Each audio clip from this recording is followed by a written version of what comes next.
We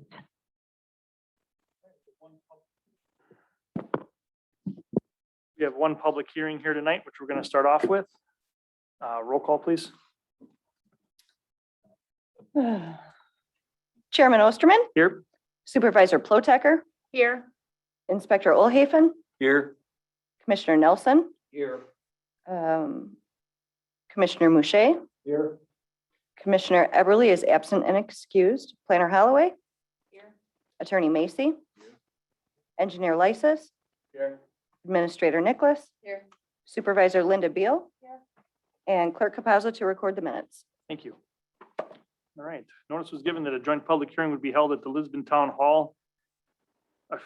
Will be held by the Lisbon Town Board, and Planning Commission on Thursday, December 2nd, 2021, starting at 6:30 PM at the Richard Young Fire Station at North 54 West 26455 Lisbon Road, to solicit public comments and requests by Richard Swanson to rezone from A3 agricultural residential upland corridor and C1 conservancy zoning districts to R1 suburban single-family residential upland corridor and C1 conservancy zoning districts for the property located at North 94 West 23611 Hermitage Drive, Colgate, Wisconsin, 53017, and known as LSPT 0150.020.002.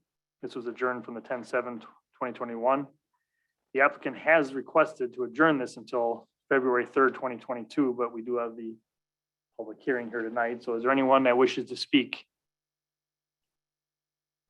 on this public hearing?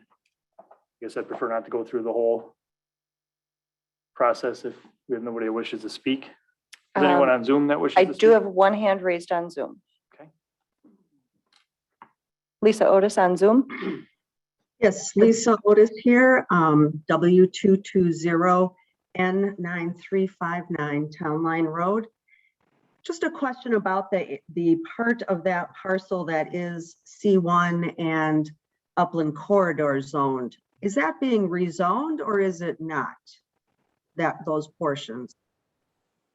The upland corridor and C1 conservancy are not being changed, just the Okay. AC portion. That's what I thought I read, but it sounded like the intro from Joe made it sound as if those were being rezoned. I agree with that. And I'll just further state my feelings that any C1 upper corridor CU land, shoreland zone lands should not be rezoned. Thank you. Thank you, Lisa. All right, do you have anyone else that wishes to speak? No one here. I see anyone else on Zoom? No other hands on Zoom.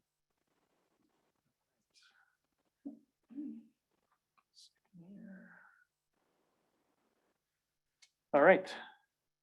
There is one written comment that was received by email that I believe should be next to you, Chairman. This is from Debbie Kinlan. Yes. That's the one. All right, states, this is from Debbie Kinlan, the original subdivision plat from 1974 attachments below clearly show the extent of soil absorption and unsuitable lands to build. There's already high water tables here, where is additional water from any proposed additional residents going to go?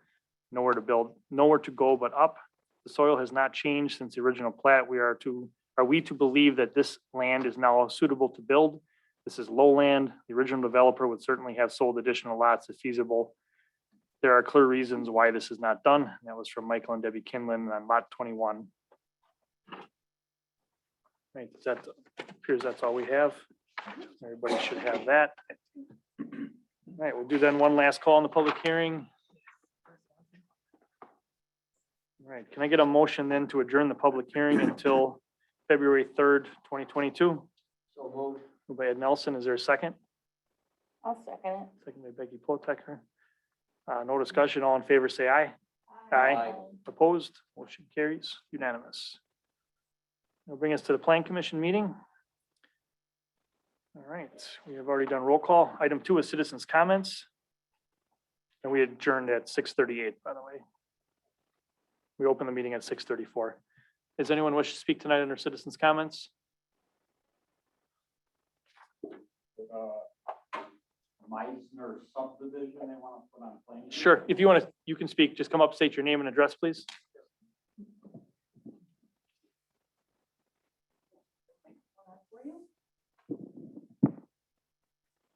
Okay, can you hear me? Okay. Jerry Burian, North 79, West 27651 Plainview Road. Yeah, we're wondering about all the traffic that's gonna be coming out of subdivision too. Because Plainview Road is a racetrack at night. There's cars doing 100+ miles an hour. I've offered to the police to sit in my driveway when the corn was high. You guys could make $1 million in a couple months. Okay, second thing, moved out there, enjoyed the view. But now you want to put all these houses across the street. Me and the neighbors, we talked about it. We'd like to see a berm. At least from the driveway they're proposing to the corner of Plainview and Lake 5 Road. We'd like to see a berm, you know, maybe some trees and stuff.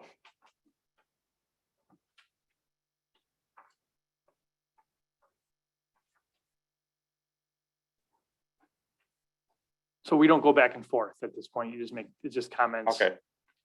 That's, It's a public hearing is a little different. We would have some back and forth. We'd answer your questions, but at this point, it's just you commenting to us. all right. My neighbor next door is here. Our neighbor on the corner, George, he couldn't make it tonight, but we're kind of all on board about this. Thank you. Thank you. Does anyone else wish to speak? If you'd have to come on up and state your name and address and then, okay. We've got Lisa on We Zoom. do have Lisa on Zoom. Good evening again, Lisa Otis, W220N9359. Got a couple of comments, and as long as the project on Plainview has been brought up, I was reading part of the description in the very large packets for these meetings. And on page 9, number 7, under wetlands, it looks like we are filling natural wetlands to create artificial wetlands. And if that's what we're doing, to me, that does not make sense. So I'd like to see the reasons for that, the clarification, or possibly discussion on maintaining natural wetlands because they're natural wetlands and not messing with them. That's my comment on that. Second, and I think the berm is a good idea. Second, I wanted to bring up just when we're talking about these new developments and the plantings that are required, number of trees, bushes, shrubs, you know, things like that. I would like to suggest that as we make those recommendations to these developers or anyone that is changing the landscape and these items are required, that we consider recommending native plant. Really important. Lisbon has a wealth of remnant natural habitats filled with native plants. And to take out those areas and not replace them, we're doing ourselves a big disservice. Because without those lands, without those plantings, we don't have pollinators, we don't have birds, we lose a lot in the natural integrity and the native integrity of our landscape in town of Lisbon. Last thing I wanted to comment on was the last Plan Commission meeting when the Quick Trip project on Q and 164 was approved. I made comments at the board meeting and my comments are the same. I feel the way that that was approved was very disappointing. We had numerous residents bring facts and data to the public hearings that expressed their concern about their safety, health, and well-being. The project could have been denied based on that. If the commission feels there is possible harm to its residents' health, safety, and well-being, projects can be denied. It seems to me that the project was contingent on one person who applied for a CUP and his willingness to withdraw that CUP if Quick Trip project was approved. I don't understand how that happened and why a decision is contingent on another person. But that person seems the only, I don't know if he's a resident or not, that is pleased with the decision along with the non-resident Quick Trip owners. So again, very disappointing. The information that was presented at the last public hearing seemed to have not received any consideration, because after that public hearing, after information and exhibits were presented, the decision was made to approve the project. So I just want to state that as a resident, I feel that our voices were not heard or considered in this decision. Thank you very much. Thank you, Lisa. Does anyone else wish to speak? I don't see any other hands up on Zoom. There is one telephone participant.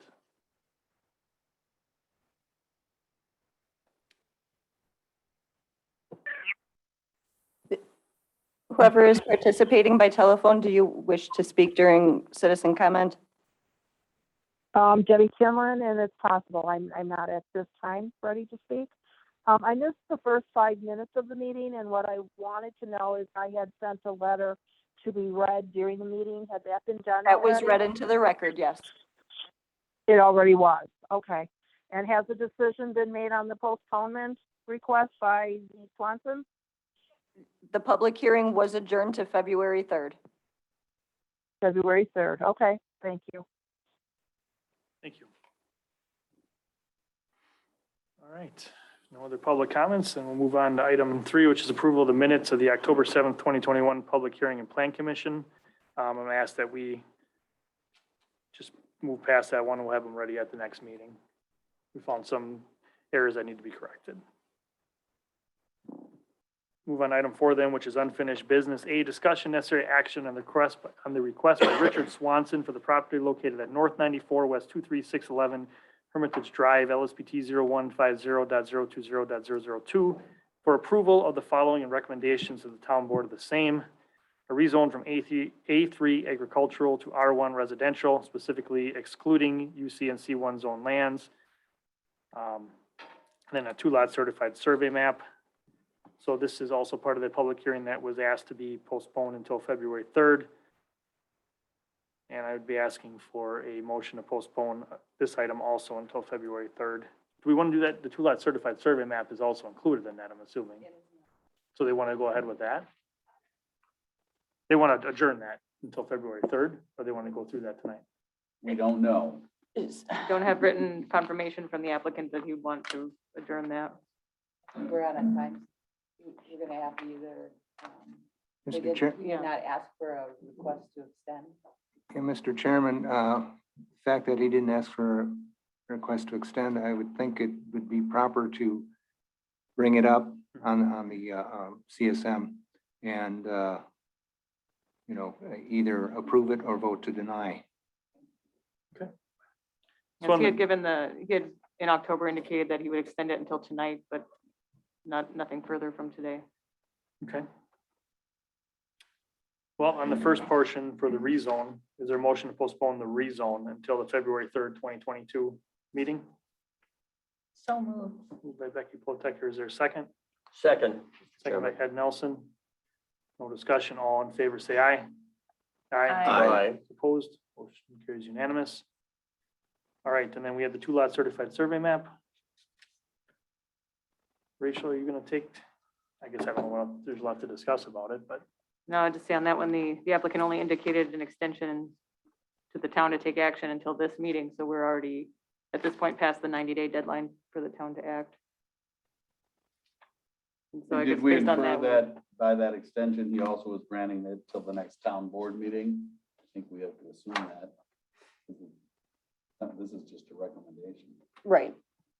So it was an extension till tonight for planning commission to act, and the next town board meeting for the town board to act. Right. I just want to get that into the record. Mr. Chairman, the reasons for denial would be, it's not properly zoned, and it would have an accessory structure, illegal accessory structure on the lot. So there are 2 legal reasons why we can't approve it tonight anyway. I've been advised by your town clerk that she's asked 3 times for the extension. She's been promised the extension. but unfortunately didn't receive the same. The gentleman just must be busy, but we have reason, I think, to believe, staff, don't we, that he's not really wanting to proceed with this CSM, that he would be bringing in a different CSM anyway. Correct. So we're not really harming him by making the recommendation to deny it, if that makes sense. But I can explain further if people want it further explained. So we don't think he's proceeding with this one. We think that we can't approve it because it's not properly zoned, and we can't approve it because there's an accessory structure on this proposal. And that's what we're trying to work out, is everyone's working to try to figure out a way for him to accomplish what he wants to accomplish. So he's been given several options. We just don't know which one he's gonna come back with. Correct. Does that all make sense to everybody? I don't want to belabor it, but at the same time, I want to make sure you all understand. Would the proper motion be to approve it and then, take a vote? No, we have to deny it. The motion is to deny it for the 3 reasons. Okay, No recommendation, I'm sorry. Deny. He can still come in before the town board meeting, grant an extension if there would be some reason he wanted to extend it, but we don't think he wants to proceed with this one anyway. If that makes sense. Any questions from the commission? I would move to deny the 2-lot certified survey map based on the explanation by our town attorney. Is there a second? I'll second. Any discussion? All in favor, say aye. Aye. Opposed? Motion carries unanimous. Item 5 was from the Merton Joint Planning Committee recommendation, a discussion necessary action on a request by applicant Tony Zanon, Pinnacle Engineering, on behalf of owner Mike Carrick from Hartford Land Development for a concept plan review for a proposed subdivision on parcels located along Plainview Road and identified as LSBT 0171.998.001 and LSBT 0171.998.002. So just, I handed out in front of you today the change in the concept plan. So after the joint review board with Merton, that Mr. Carrick has made some changes. So that's the map we'd be looking at tonight. Okay. So we had some comments tonight about traffic. And on the 100 miles per hour, that's something we would address with the police end of it. And then also request to berm on Lake 5 Road.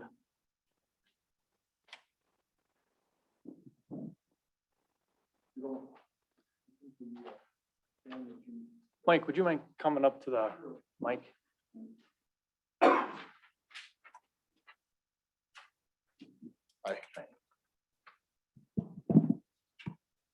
Mike Carrick, I'm the developer.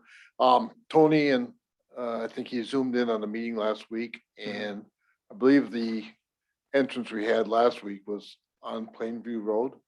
We've subsequently moved it over to Lake 5 Road. And we've taken the cul-de-sac. It was quite long before, and we've kind of put the streets right through. So we tried to address the input we get from last week. I think it's a better plan. I like it. We plan to save the farmhouse, trying to possibly sell it to one of my landscapers. And the rest of the outbuildings will eventually go down. I keep them up until the subdivision's, built. Most of the houses are built, and then I'll take those barns down.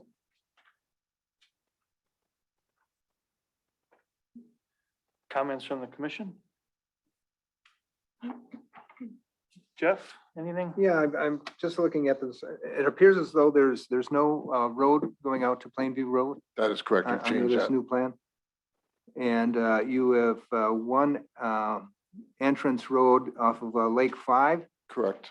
And the second way in and out of this thing would be through the Twin Pines. subdivision to the north and onto Center Oak. Is that correct? That is correct. Okay. Just wanted to confirm that. How many lots, did it change the number of lots? I believe we actually got 1 or 2 more lots, but we, of course, added a lot of street to it, so our cost went up, but our lots went up. Three more lots. 49. I have another question is, And one of the lots that's in there is the farmhouse that's there now. is a berm feasible under this plan, conceptual plan? It looks like there's a stormwater basin there that may preclude the construction of a berm. Well, we could probably put a berm along the couple lots that are joining the road entrancing off of Plainview.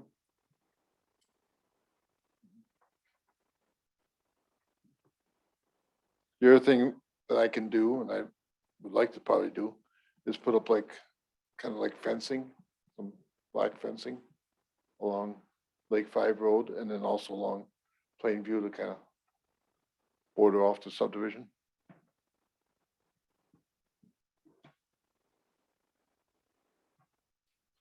Okay.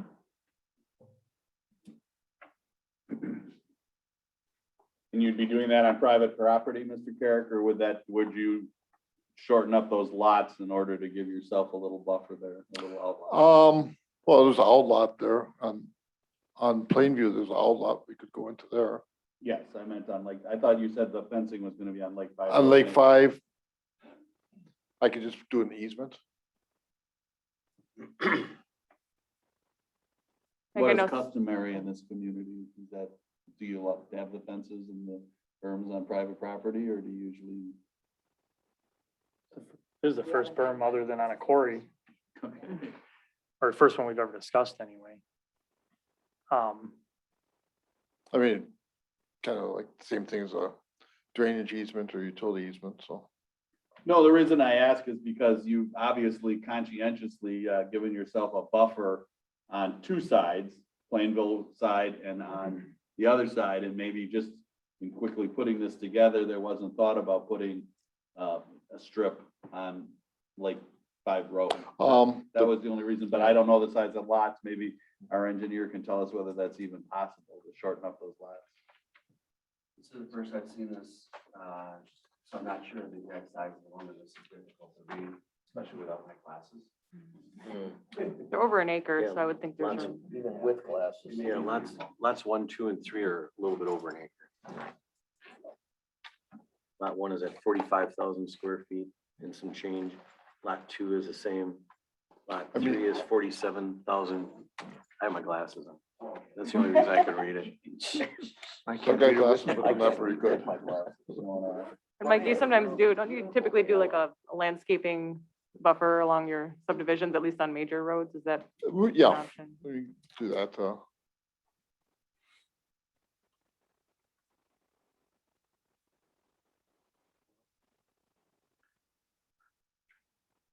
At this And that's gonna be an opportunity, I think extensive we berm. want to know what the plan commission was Right. thinking, when you go down the line, what, based on the comments you've heard, that's what Mr. Carrick's here for tonight, is to get your comments based on their comments, and he takes it back and continues to work on it, correct?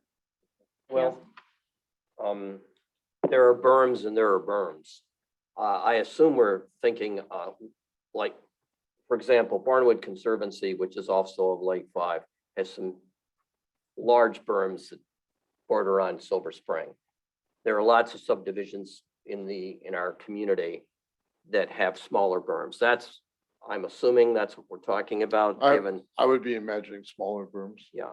Now, would the fence be on the berm or in front of it? It would probably be in front of it, I would think. All right, because, And maybe it wouldn't be a fence, maybe we could just put some evergreen trees along the berm. Something to break it up, that's. yeah, well, the fence along with vegetation, scattered, not just in a straight row, would be helpful. And no, I don't think with stormwater management, I would assume that's been agreed to by the county conceptually. No, I don't think No. so. Okay, well, and yeah, the chairman raised, and Attorney Macy raised a very good question as to whether or not we could feasibly, or you could do that along Lake 5. I guess we'd have to wait and see. Well, if we couldn't do the berm, we could just do fencing. Now, Evergreens, which I think is what you guys want. Something about Plainview Road. So we gotta Plainview keep it. Yeah. Sorry, I get it. It can really suck, but it's gotta. In any case, we'll probably like to do is get your names and numbers and, as we get further along, we could have, maybe a little meeting ourselves. Mr. Chairman, I do have another question, and that is, the woman who had called in indicated that there's some natural wetlands on this property. I don't think there are. I didn't think there are any in my look. Oh, I thought she was commenting on this, because No, she we- did comment on. No. Yeah, we had a wetland delineation, everything was fine. Okay, to my knowledge, there are no wetlands on this parcel, Right. this part of it. I just wanted to clarify that, yeah. And there's no native plants, it's all cornfield, which I guess could be native. Yeah.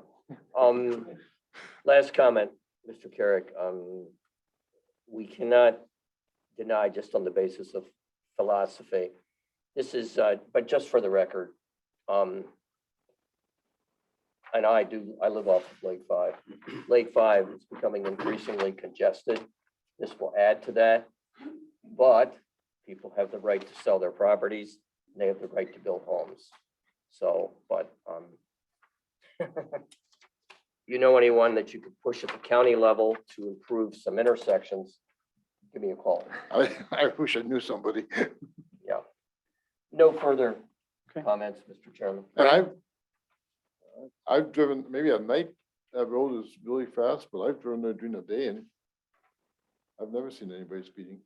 Mike, okay, guys, we just gotta keep it, Mike, just address us, okay? Absolutely. There is, I've driven that road and there is definitely some speeding that happens on that road. In fact, it's just south of there. We know about it. We just have only one officer, so it makes it kind of difficult to patrol everywhere, but we have, this day and age, it seems like everything's not going the best at that end. Brian?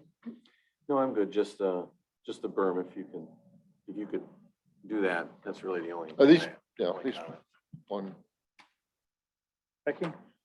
I agree with Brian about the berm.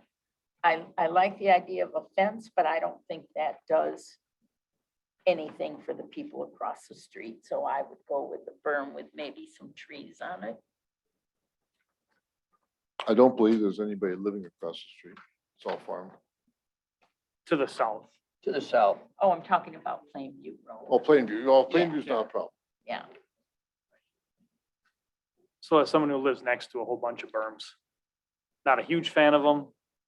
I guess if it's something that's wanted and you guys are in agreement, I'm not gonna be against it. Yeah, But some kind of natural or something that could be come up with that looks nice, whatever it may be. It just, sometimes berms, they sound great, but when you get them up there, they're 20 some years of looking at one, they aren't exactly the prettiest thing. So, but whatever, I'm not gonna vote against it either way on that, so. Okay, how about the concept of the number of lots, design of the subdivision? Yeah, I have no problem with this conceptual plan. It's superior to the one that was in our packet, I believe. Okay, Ed, you good with the concept of how the subdivision looks? Yeah, with the changes that were made, Mr. Chairman, so noted, and yes, it's, in terms of the egress to the subdivision, the change in the cul-de-sac, it is, this copy is superior to the larger copy that you can see. Sure. Brian, I have no issues. Nope, looks good. Becky? I have no problems either. All thank you. right, thank you very much. Right.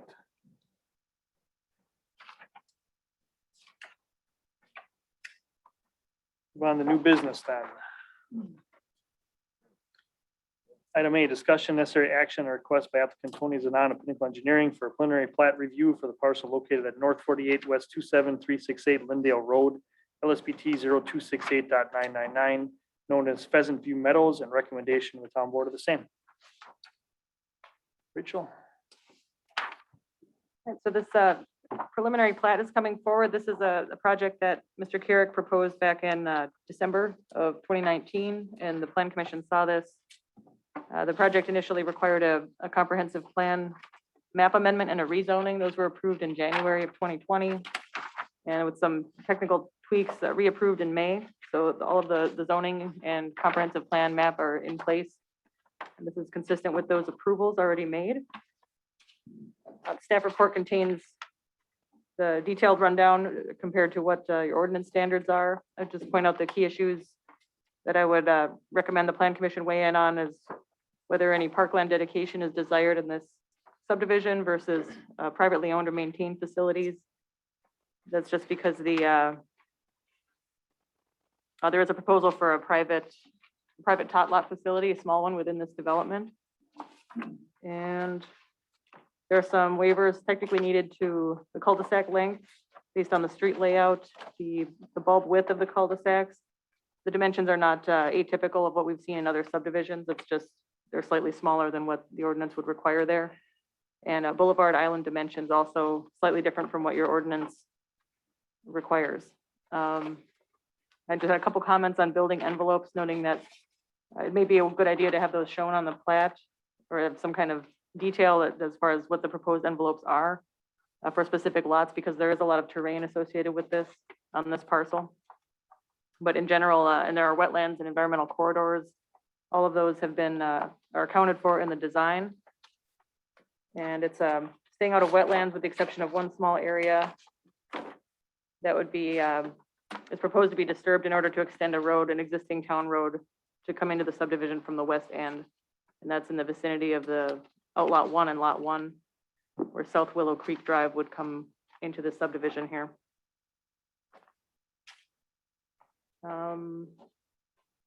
I can leave it there. If you have questions for me on anything in the staff report, I'm happy to address them.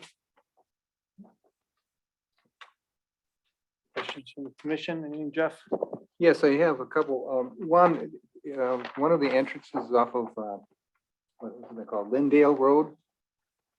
Is that correct? Is that?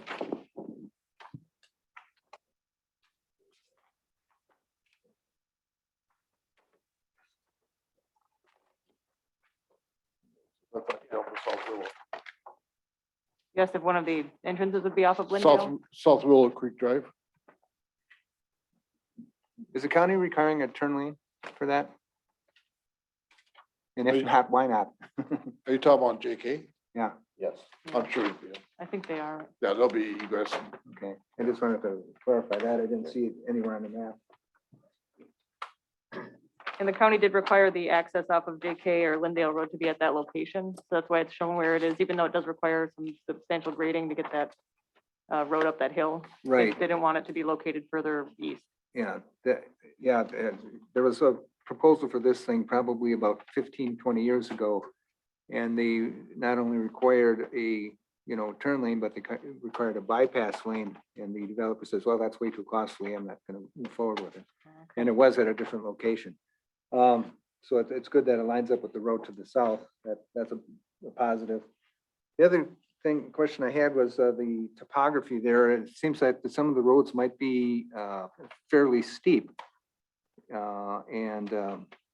I'm concerned about snow plowing. Living in Beacon Hill subdivision myself, there are two roads, Hillview and Top of Hill, that are pretty steep, and sometimes the snow plows actually have to back up those roads, and it makes it much more difficult for snow plowing, and I have a safety concern about that. What are the highest grades on I don't know what those grades are in my subdivision, but anything that gets to 8, 10, 12%, it's getting pretty steep, Rich, did you look that over? We did, and I've had this discussion with Tony a little bit. I have not seen the actual profile views of this project at this point in time to show what those exact slopes are. Yeah. Tony's doing everything he can right now to try to lessen those slopes through that area. It's just that the more we cut through that hill, the more dirt work that's involved, more disturbance to some of the other lands that we're trying not to disturb. right. He's in discussions too with the county on what they're gonna require for that full access area that you were mentioning before with the turn lanes and so forth. But that, it's not the most ideal point to go to have that access because of the slopes, but we're working with, trying to get a happy medium there, Right. so. Okay. Now, stay up there for a second if you would. We just discussed this at staff and they're not asking for a waiver. What is our code? Do we have a code provision on the maximum? I don't have that. 10%. I 10%. So we are the understanding that they have to meet the 10% or they're going to have to come back and ask for a waiver of the 10%. Is that everybody's understanding? We talked about this at staff. The other issue though, that in all fairness, is that when we talked about it at staff, the DPW department apparently has signed off on it and didn't That's right. think it was a problem. So I want to full disclose what we talked about. Yes, Yeah. that's correct. And I actually spoke with Joe Stefano today as well, just to reiterate that we are working through those grades and that it is currently proposed being steep slopes. He said, do what you can to work with them, but he wasn't too concerned about it. But it is 10%. They have to meet unless they come in and ask for a modification. I just wanted to get that on the record. Everybody on staff agrees? Yes. Okay, thank you. Other than those two issues that I thought that they were cleverly inventive in getting those lots and that, I really think it'd be a good place to live, actually. The, Rachel, about the cul-de-sacs being a couple feet too narrow, we'll just make those what you want. If you want. I was under the impression you're requesting the waiver on those. We could, but, or we can make them bigger. It doesn't, Yeah. I mean, I'd say DPW and fire did not have a concern with your design Oh, on those, so they don't, well, for then what that's that's fine. worth.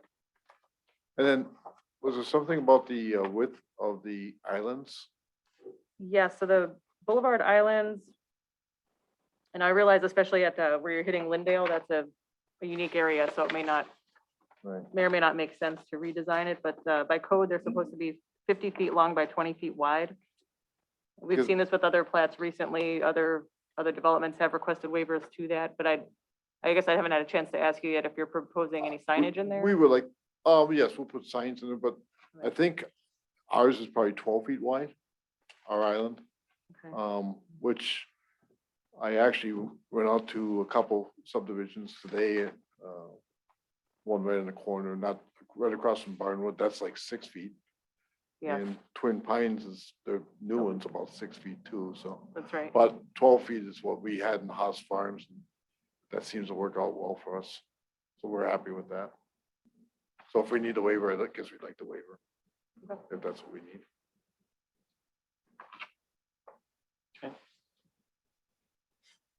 Ed? This was a tricky and very interesting property to develop. It's very hilly. It is hilly, that's been pointed out by Mr. Mouche. What I appreciate is the fact that you've been able to save a lot of the, I'll call them wooded areas and the wetlands. Of course, the wetlands you couldn't go in anyway. There is a, in the plan, there's a tot lot. Will that be private? It's 100. That's actually something I talked to Kathy about. And we really had an in-depth discussion of what it would be if, I'm kind of envisioning it would be taken care of by the homeowners association, so By the HOA? yes, Okay. unless the town wanted to take care of it. That I do not know. I can't speak to that. We love the HOA. That's what I thought. We'll just beat that one down I mean, right away. Yeah. I would imagine it'll be used by the subdivision, maybe a few people from the other subdivision. Okay. And that's also a nice place to put the collective mailboxes. right next Oh, to is that the type of system you're going to have in here? That's the only system that the post office will Is allow now anymore. allowing, okay, I shouldn't say the out. It's not That's my too bad. decision. And outside of my concern about the whole traffic thing, because obviously JK is heavily traveled, but again, no further questions, Okay. Mr. Chairman. Brian? Becky? All my questions I have been answered. Chairman, just so we get into the record, the staff talked about that park also, and it's our understanding that it's in part of the park plan. So we'll be making a modification to the park plan, but did it go to the park? We have a park board and they don't have a problem with it being private or? We did not send it to the park committee at this point. We weren't sure which But the direction. he was proposal going. is it's private homeowners association. If you have an issue with that, he needs to know that. And because we do have the park plan. But the staff was not recommending that in this subdivision that it be open to the public. This one, we didn't have a position. We think that's a policy decision of the plan commission and the board and potentially the park board if it's sent to them. But just, we want the record clear. The question was asked. It's private. Homeowners association is going to maintain it. And if issues come up, that's the way it would be being approved. And what you say out there. Does anyone on the commission have an issue with keeping this in the HOA? No, Mr. Chairman. I have just a concern, particularly since it's near Lindale Farms, and you even commented that there might be some people coming from the other subdivision to use that. What kind of liability, if any, does that have for the town? If, would a think- non-resident is using it and a non-resident of that particular subdivision? It's gonna be, John, correct me if I'm wrong, but it's gonna be, we'll make it into outlots, so it's gonna be a HOA owned outlot, and they'll have insurance on it. Mhm. As to liability to the town, it should be done as private property and it's a private park. Okay, So even I if feel- it's open to others? Well, it's But not it's open. Not gonna be open, it's just. Well, people Point in fact is there's going to be people from the other subdivision coming in and using that. They may do it, but it's not gonna be, it's not, it's like somebody sneaking into somebody's pool. You're not Okay. Supposed to do that. And people will be, if people have guests and stuff, they'll. They're be gonna in have there too. friends in the other So, subdivision. The kids are gonna have friends. yeah. Hopefully it's used because it's gonna be there. Personally, I think it will be underutilized. The Possibly. history of that, Let's just say, hopefully it's used. yes. If it's not, then at least it's there. Okay. Everyone's still okay with it going HOA? Yeah, Okay, yes. all right. What else we have to address, Rachel? I have several places in the report highlighted, but basically look at comments 3 and 6 regarding whether to show building setbacks on any specific lots on the plat. I think that could be handled on the final plat, but would like to get the commission's opinion tonight just because of the steep slope. There's a few lots in here that are certainly unique and it might warrant showing the proposed building envelopes in those cases. By ordinance, you are able to require that if you feel like that's necessary. What are you recommending? I think on. Excuse me, let's find the right. Comments on number 6. Lots 4, 5, 6, and 7 are the lots that I think it would make sense to show the building envelopes just to make sure that you've got, adequate space for the houses and septic. Those are all in the southwest. South corner, yeah, near the entrance off of Lindale there. That's where that big hill comes up. Yeah, no, exactly. Lot 6 in particular, I think looks tight, but I trust that Mike and Tony have looked at that and correct me if I'm wrong, Mitch, I think we looked at that as well for the 50% rule I think it said that 12%, you can have 12% slopes covering half the lot. That was discussed back at the concept level though too, so I know you're aware of that. Staff's recommendation is to put them on there. Yes, at least on the final plat, so I wouldn't recommend that he has to resubmit that on the preliminary unless you feel like you want that for the town's records, but I think that could be handled at the next level if you approve this tonight. Any issue from the commission? No, everybody's No. shaking their heads. Okay, we agree. So we put it on the final plat? Mhm. Okay. All right, next. Okay, and the waiver is technically required for some of the road design, so that would be cul-de-sac length. Looking at comments number 12 and 13, that covers the cul-de-sac length, the bulb dimensions, and the boulevard island dimensions. So the cul-de-sac length, I mean, that's pretty obvious that that's really long. But I don't think there's any other way you could design this subdivision. Right, I think he's definitely had to account here for the environmental features on site and the constraints posed by that.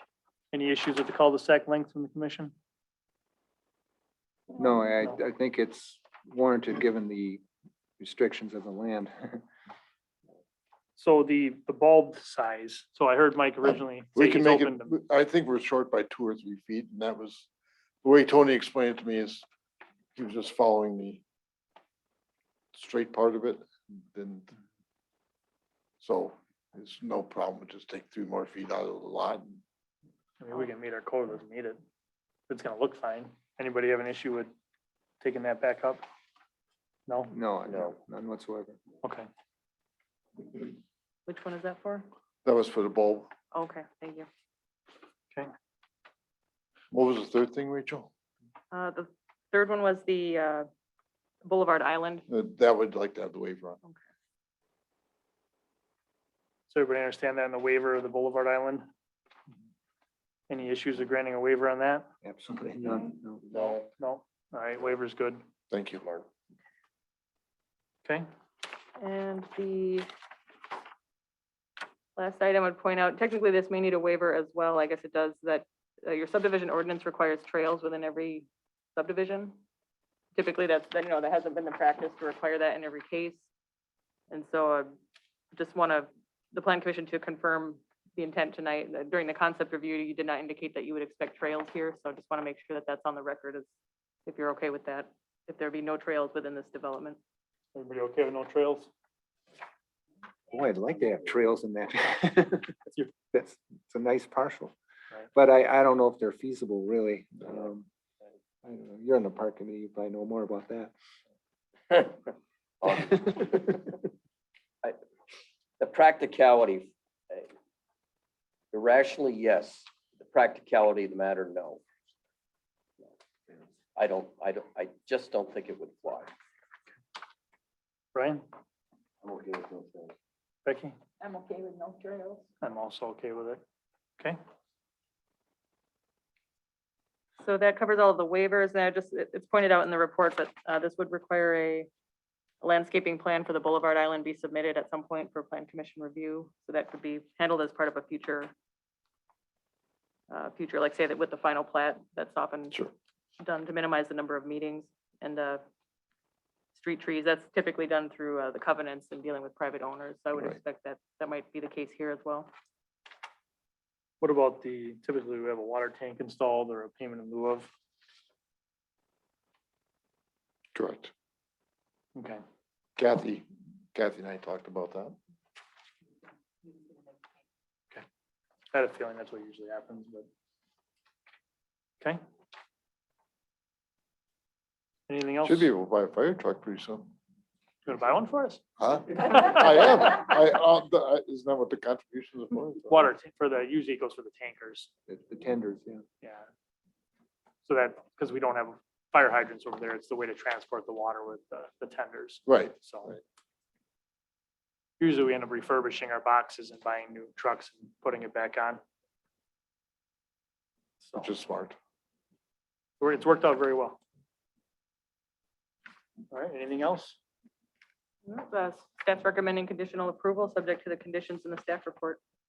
Anything else from the commission? No, Mr. Chairman. Is there a motion on this item?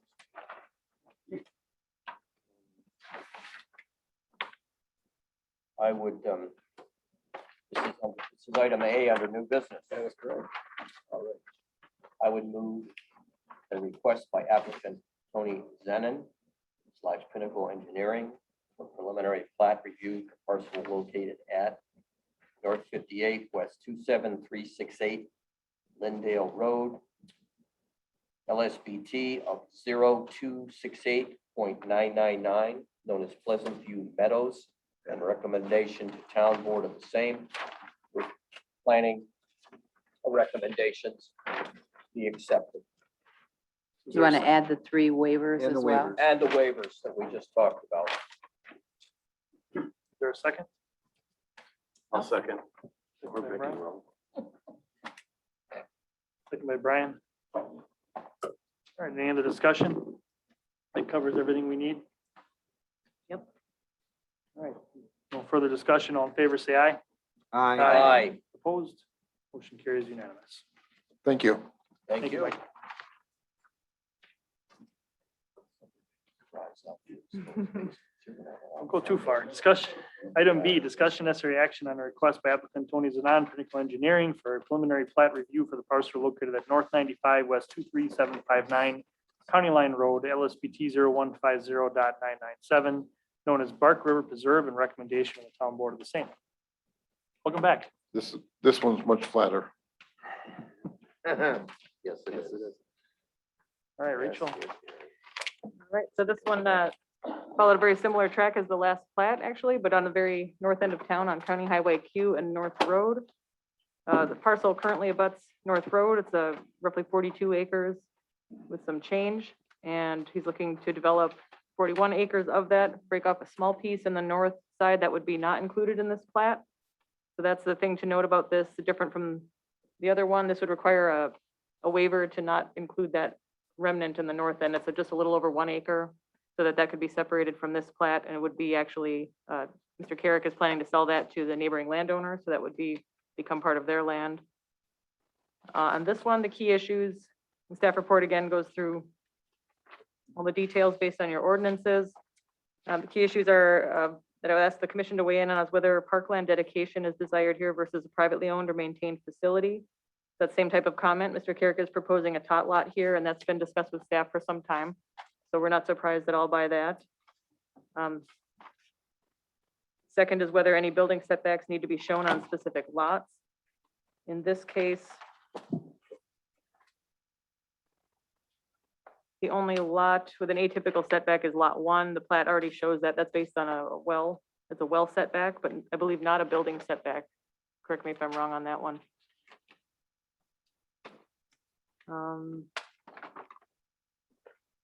I do not think any other building setbacks need to be shown unless the commission thinks otherwise, because this doesn't have the same constraints in terms of environmental or terrain where the buildable lots are.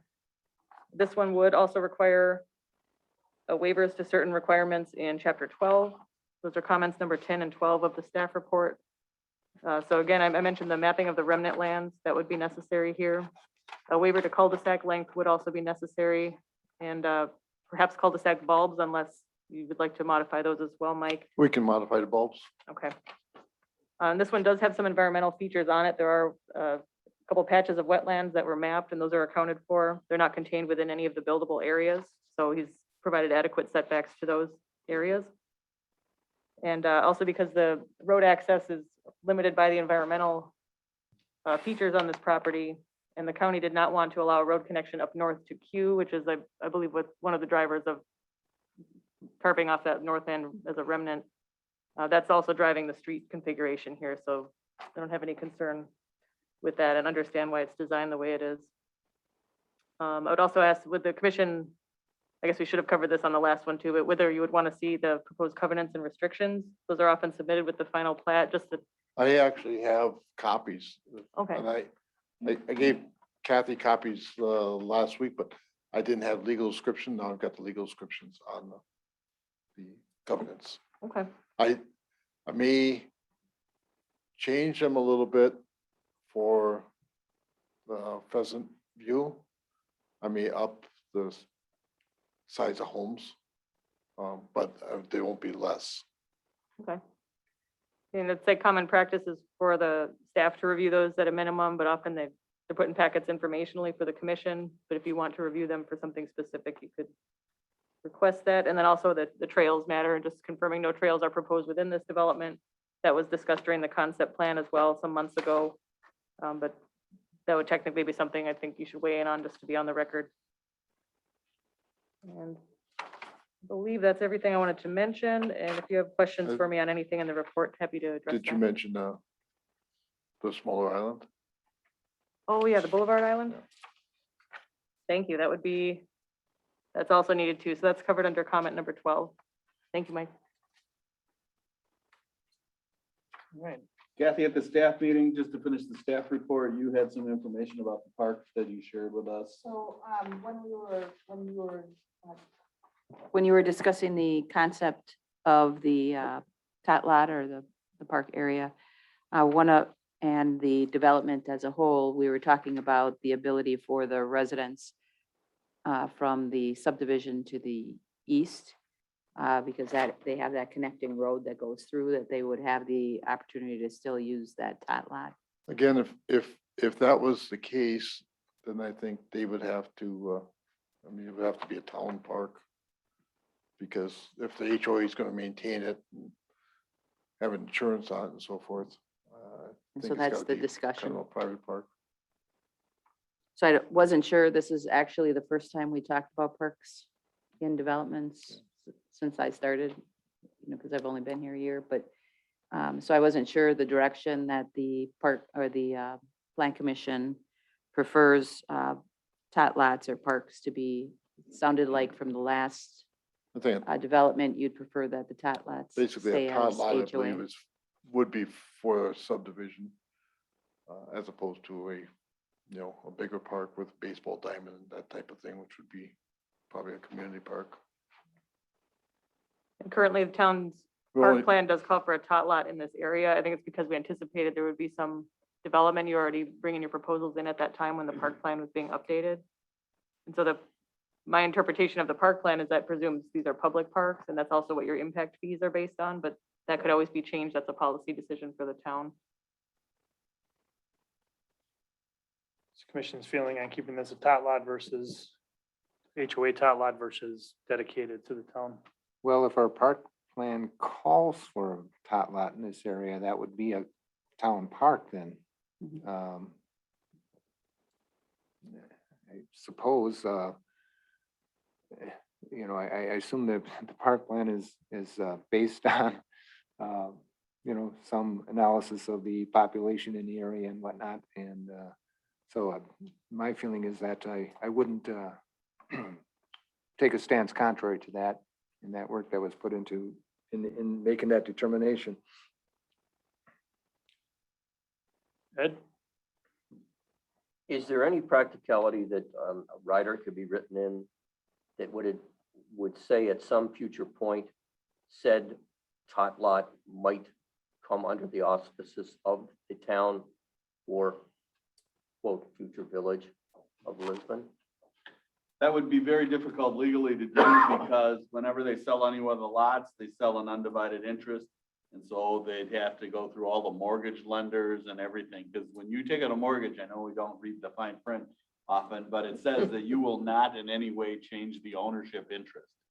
And by making it from a private to a public, some might think that's a benefit to the property owners, others will think it's a negative, but they need to have the mortgage lender sign off. So unfortunately, it's pretty tricky to do. And They can do expansion of subdivisions and things like that, but when you're going from public to private, that's tricky. especially when most of the mortgage lenders are nationwide and you're dealing with somebody in California or New York or someplace like that. Yeah, they don't care. It's No, just- they it's don't. Just another number. Well, and it's easier for them to say no than to say yes, so they just say Yes. no and Understood.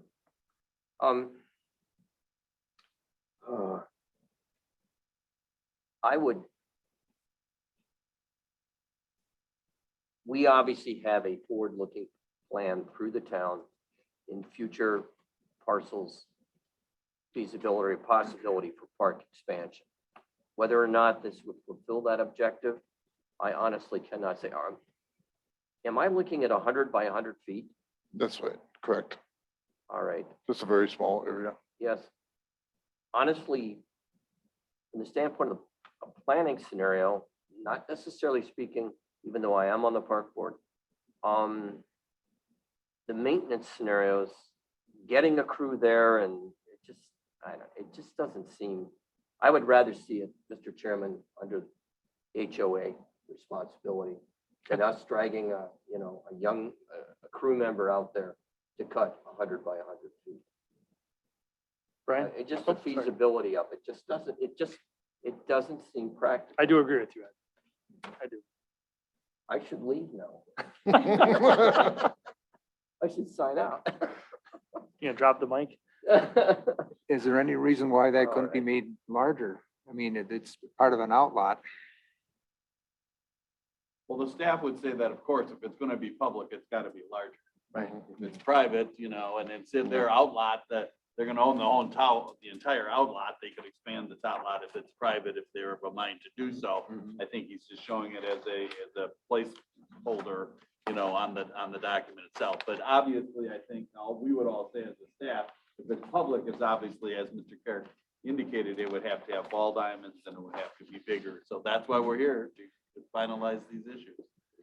And there's a lot of open land in this area yet that if you do want to park, there's probably other places that you can get it. Yeah, I would, Mr. Chairman, I would stay with my feelings on this is that, as with the last other subdivision, which Mr. Carrick is developing, I would stay with the 100, well, come on, Nelson, the tot lot HOA.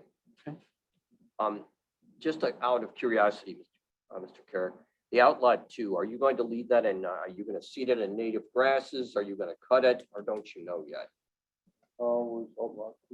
Where the top. It's where the tot lot is, I'm Oh, sorry. yeah, I would just grass it. It would just be planted with grass. Okay, would you cut it? Oh, the HOA will have to, yes. Okay. I mean, they're gonna live there, so we're gonna take care of it. Brian? I would prefer it to be an HOA lot, tot lot as well, owned by the HOA. Especially if they're gonna have to maintain outlot 2, they might as well maintain the tot lot as well. Well, of course. And there's really not parking and stuff for people to come from outside the subdivision. It's more of a walking destination. Becky? I agree with Ed and Brian. Okay. It should be an HOA. I would say we probably should get some, before all this land is developed, be a little bit more proactive on figuring out where a park may need to go on the north side of town. Mhm. I mean, we're being reactive on this And one. what size park you need. and all Right. that type of- what you 100 gonna- by 100 is definitely not gonna do much. It's meant for these homes, It's a essentially. picnic area for the people and that type of thing. right? But our park plan is calling for a park on this side of town, so that is something that at some point we're gonna need to be proactive instead of reactive about. So, I recommend you can take a look at park plan at some point. May I make one? It's interesting, Mr. Carrick, Mr. Chairman, members of the board. We had a citizen call in tonight about the other subdivision off of Plainview and Lake 5, and she used the term biodiversity. Now, I don't know if you have any sway over the HOAs, but this outlot number 2, if part of that could be seeded in, not cut, but in taller grasses and or a form of what's called low prairie, that would add to biodiversity. It's basically cut areas or lawns there's no biodiversity. They're environmental wastelands. Those, I'm not, a gardener, that type of thing. My Understood. wife is, but not me. Is that prairie grass, does that have to be burned off after 2 or 3 years? It's a recommendation, but it's not necessarily has to happen. Because obviously that any HOA would go, wait a minute. No, we don't want that. Yeah, I would think that, you wouldn't want that in a subdivision, and Yeah. especially with the other subdivision. right It's just, there. I just want to, put it out there as a possibility. Feasibly, it might not fly at all. I understand that. okay. I'm done. All right, so we answered that one. Looking for a waiver on the remnant land. Does anyone have an issue with the remnant land parcel on the north side there? No. All right, no issue with that. Cul-de-sac length. Any issue? There's another one where we have county's not allowing the road to connect, so. And there are, some scattered wetlands there, which actually, I do have a question or a comment. The building envelopes, I'm familiar with the presidential estates just to the east of this, which have, several of those homes have really pretty severe problems with, in the springtime because their basement elevations are so low. Now, I think that they should establish, if they haven't already, minimum basement elevations for each of these lots. We have. And then perhaps the building envelopes should be shown, so, you know, they stay within that area that's compatible with those particular depths. We had all the test, water level tests taken. And so they actually turned out fairly good here, so we're not, because we heard the same thing about the presidential estates and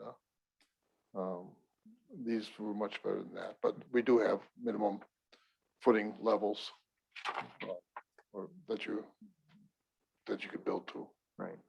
And especially on this one, most likely I'll be building all the homes, so. I want to make sure, I don't want anybody to have water problems. Yeah. But I'd like to see the, you know, the building envelopes on there, at least for, I don't know which lots are, you know, more susceptible or lower or whatever, but I just, give me more comfort, I guess, you know. Okay. And just to add to Jeff's comment, so when the building and when the basement floor elevations are established, there is a research sheet that is given to the builder.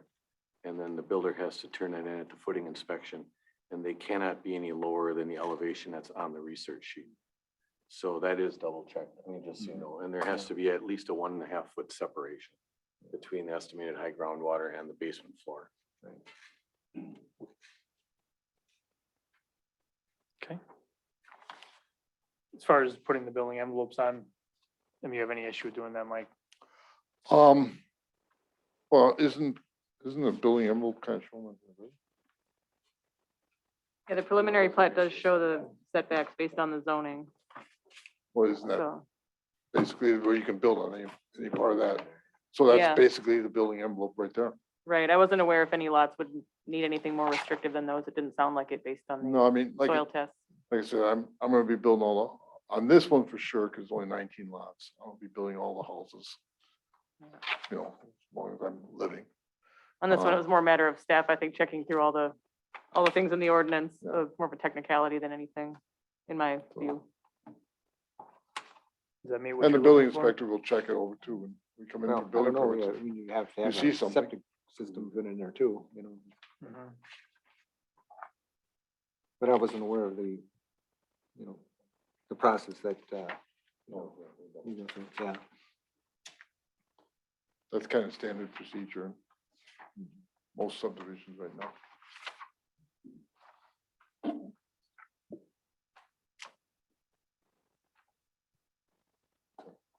Okay. Okay. We all said everybody's good with the cul-de-sacs, correct? All right. The boulevard. You looking for a waiver on that one?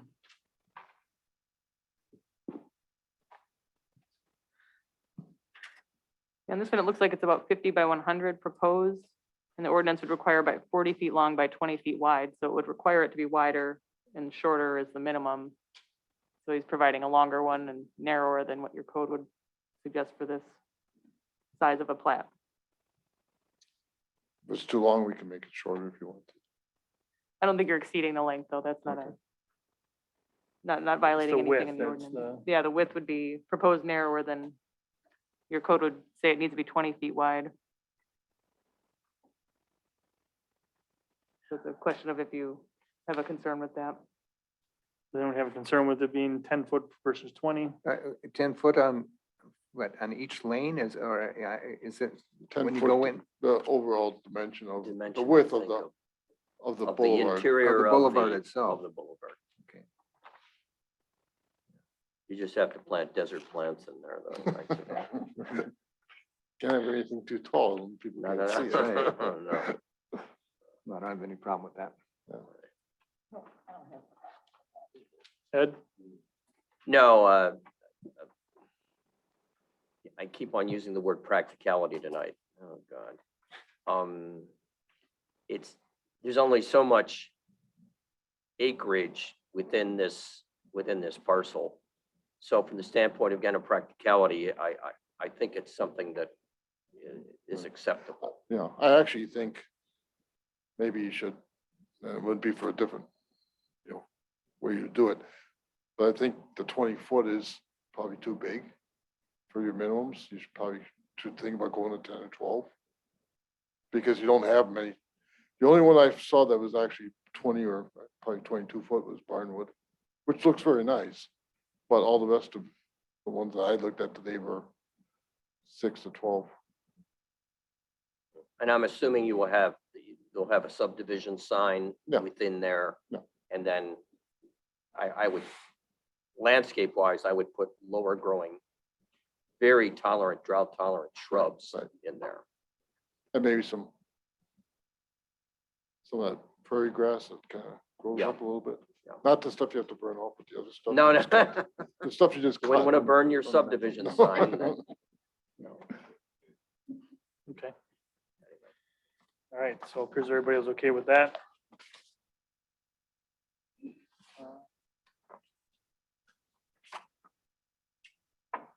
We had one more, didn't we? Rachel? Was that it? Oh, the trails, I guess. Oh, the trails, yeah. Trails. Okay with no trails in this one? Jeff, Yes. Ed, Yes, Brian? Becky? Yes. No trails. Anything else that needs to be discussed? Nothing from the planner. Anything else from the commission? no, Anything else from the applicant? No?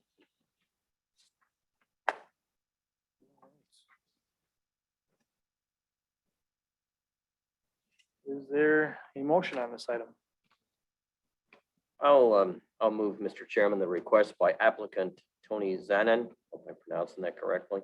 Pinnacle Engineering for preliminary plat review for the parcel located at North 95, West 23759, County Line Road, with an LSBT of 0150.997, known as Bark River Preserve, and recommendation to board of same with planning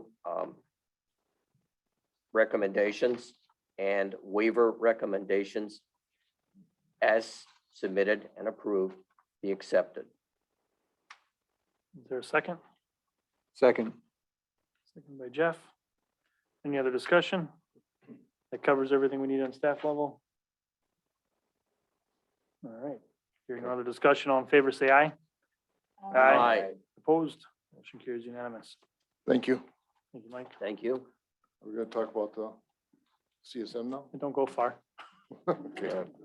Item C, discussion necessary action on request by joint owners Mike Carrick and Anthony and Sarah Valoria. Valoria for a certified survey map to combine a 1.1288 acre portion of the parcel located along County Highway Q and identified as LSBT 0150.997 with the entirety of the property located at North 95 West 23853 County Highway Q, identified as LSBT 0150.996.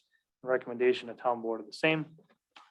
Mr. Chairman, just so you're aware, the Valorias are present on Zoom if the commission has any questions for them. Rachel,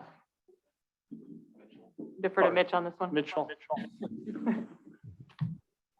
So as previously discussed with the plat, this is the remnant parcel that would be located north of the Bark River Preserve. Thank you for putting that up. I was going to ask you to do that. As you can see from that exhibit there, the purplish pink area is that 1.1 plus acre area that would be added to the existing Valoria parcel that's within the exhibit that's yellow. In addition to that, I believe it was requested by the county to dedicate that 55-foot area north of that remnant parcel and a small strip just north of the existing parcel to the right-of-way of County Line Road. Should be noted that this parcel is currently zoned A3 and R2, and that that is not going to change. That will remain the same. There's several existing structures on this particular parcel. There's a 1,200 square foot dwelling or home on the parcel. There's a 1,700 square foot barn. And then there's 2 existing sheds that are currently depicted on the CSM. One of them we are requesting as part of our conditions of approval is to remove it. It's a small 105 foot, I believe it's just like a tarp over a steel frame, just covering a tractor. So it's more of a temporary structure. It's not permanent. Waukesha County had some jurisdiction in here and provided their comments, fairly extensive, nothing out of the ordinary though. Town planner Holloway also provided some comments that I'd like to just reiterate. The CSM is in conformance with the town of Lisbon's land use plan, in compliance with the R2 zoning district, and that no parkland dedication or impact fees would be required with this because it's basically just a lot line adjustment. In conjunction with the approval of the CSM, the Lisbon Plan Commission and Town Board will need to approve the waiver, which we actually just did with the plat.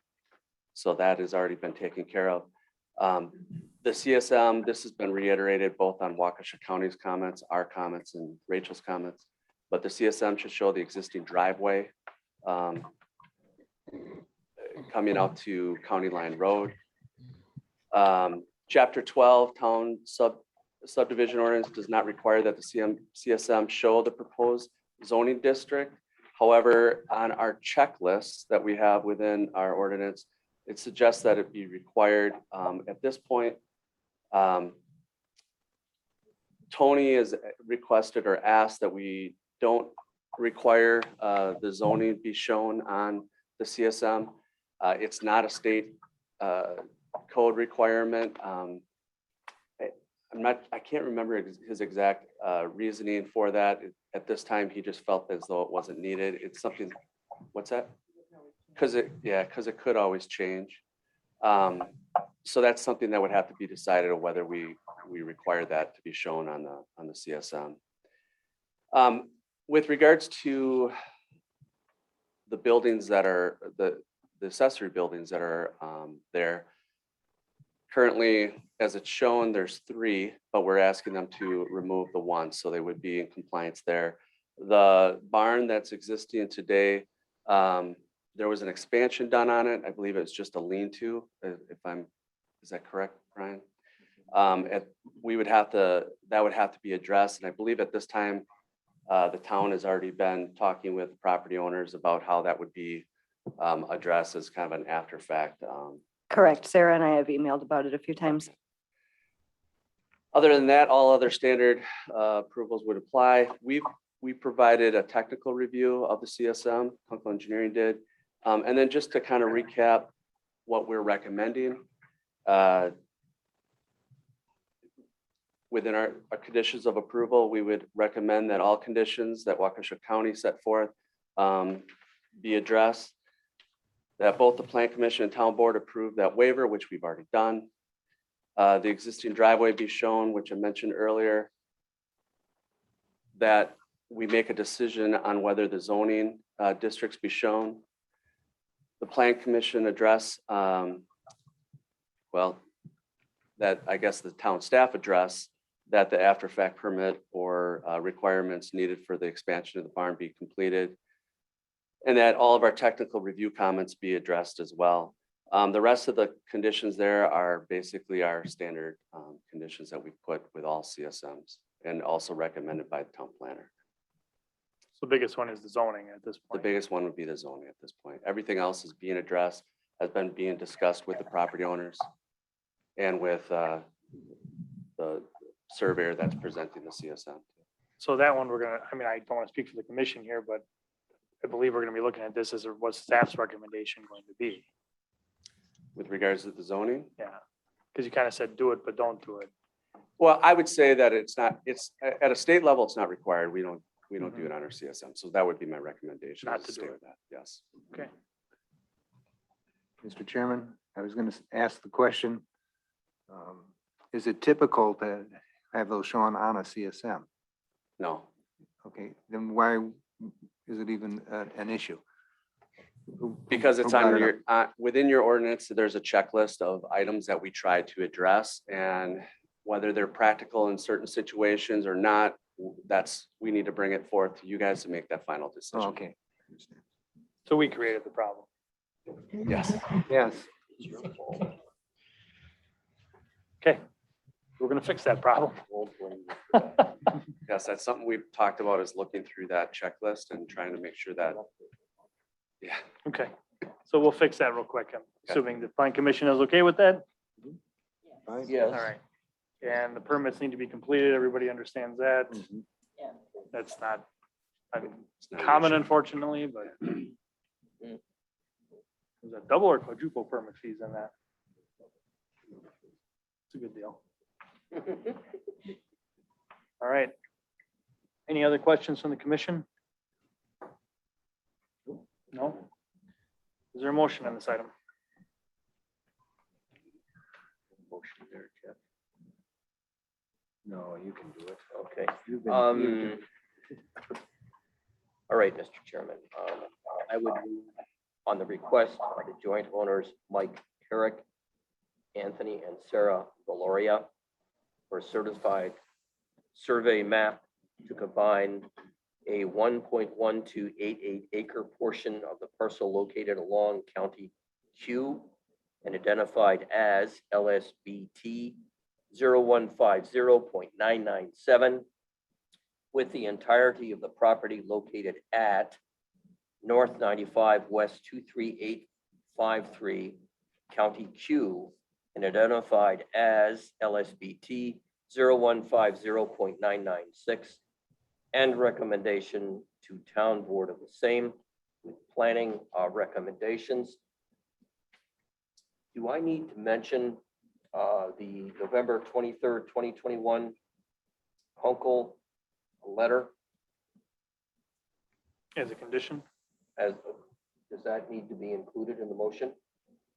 I would typically recommend it, subject to staff's recommended condition in the Then, letter.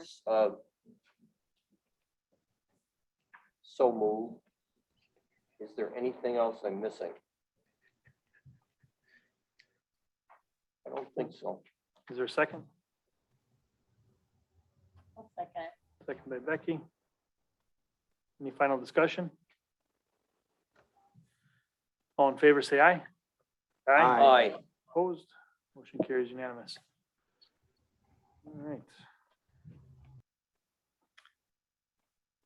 Item D, discussion necessary action regarding approval of a two-lot certified survey map for a 5.903 acre portion of the undeveloped town-owned parcel located along County Highway F, LSBT 0241.999.004, and recommendation to the town board of the same. Welcome back. Yeah. So at the request of the town, we prepared a CSM, a two-lot CSM within the Business Park East development. This area of the development is for commercial retail. And we're doing so we can market these parcels. It should be noted that since we prepared this for the staff packet, there has been some, if you guys notice any issues with the CSM, there has been some revisions. There's some utility easements that weren't shown initially, so those were added and already sent over to the town. I just actually recently, so that's it. I guess if you guys got questions, I can hopefully answer them. Questions or comments? Is this the former Leeds parcel? Yes, All right, now I can focus, sure. so to speak. Jeff, anything? No, I'm good with this one. Ed? No. Brian? Becky? No. All right. Is there a motion on this item? I would move, Mr. Chairman, that the action regarding approval of a two-lot certified survey map for a 5.903 acre portion of the undeveloped town-owned parcel located along County F/ with an LSBT of 0241.999 6.004 and recommendation to town board of the same with recognition of item 6D attachments. Be so noted. There's a second? Second by Brian. Any final discussion? All in favor, say aye. Aye. Opposed? Motion passes unanimous. Item E, discussion and necessary action on request by applicant Pam Polyak, Polyak Trucking for approval of the original site plan of operation for a 4.162 acre parcel located at the terminus of Richard Road, LSBT 0241.999.002. We have the applicant here tonight. Whatever you prefer. Would you like me to summarize first, or would you like to say a few words first?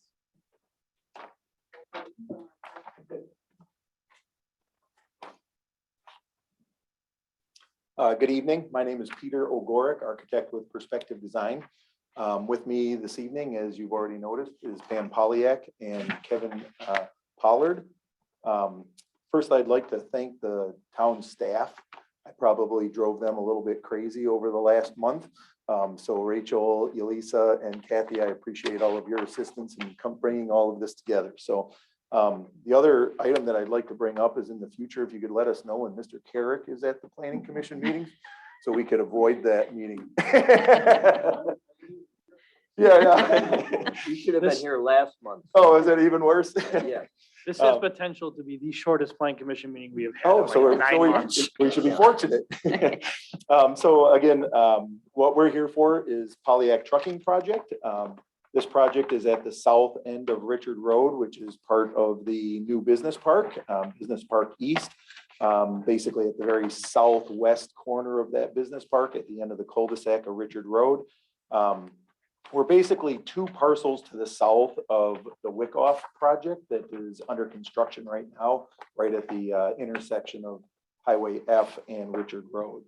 The project is basically about a 10,000 square foot building with about 50% of that being office space and 50% of that being a truck maintenance facility.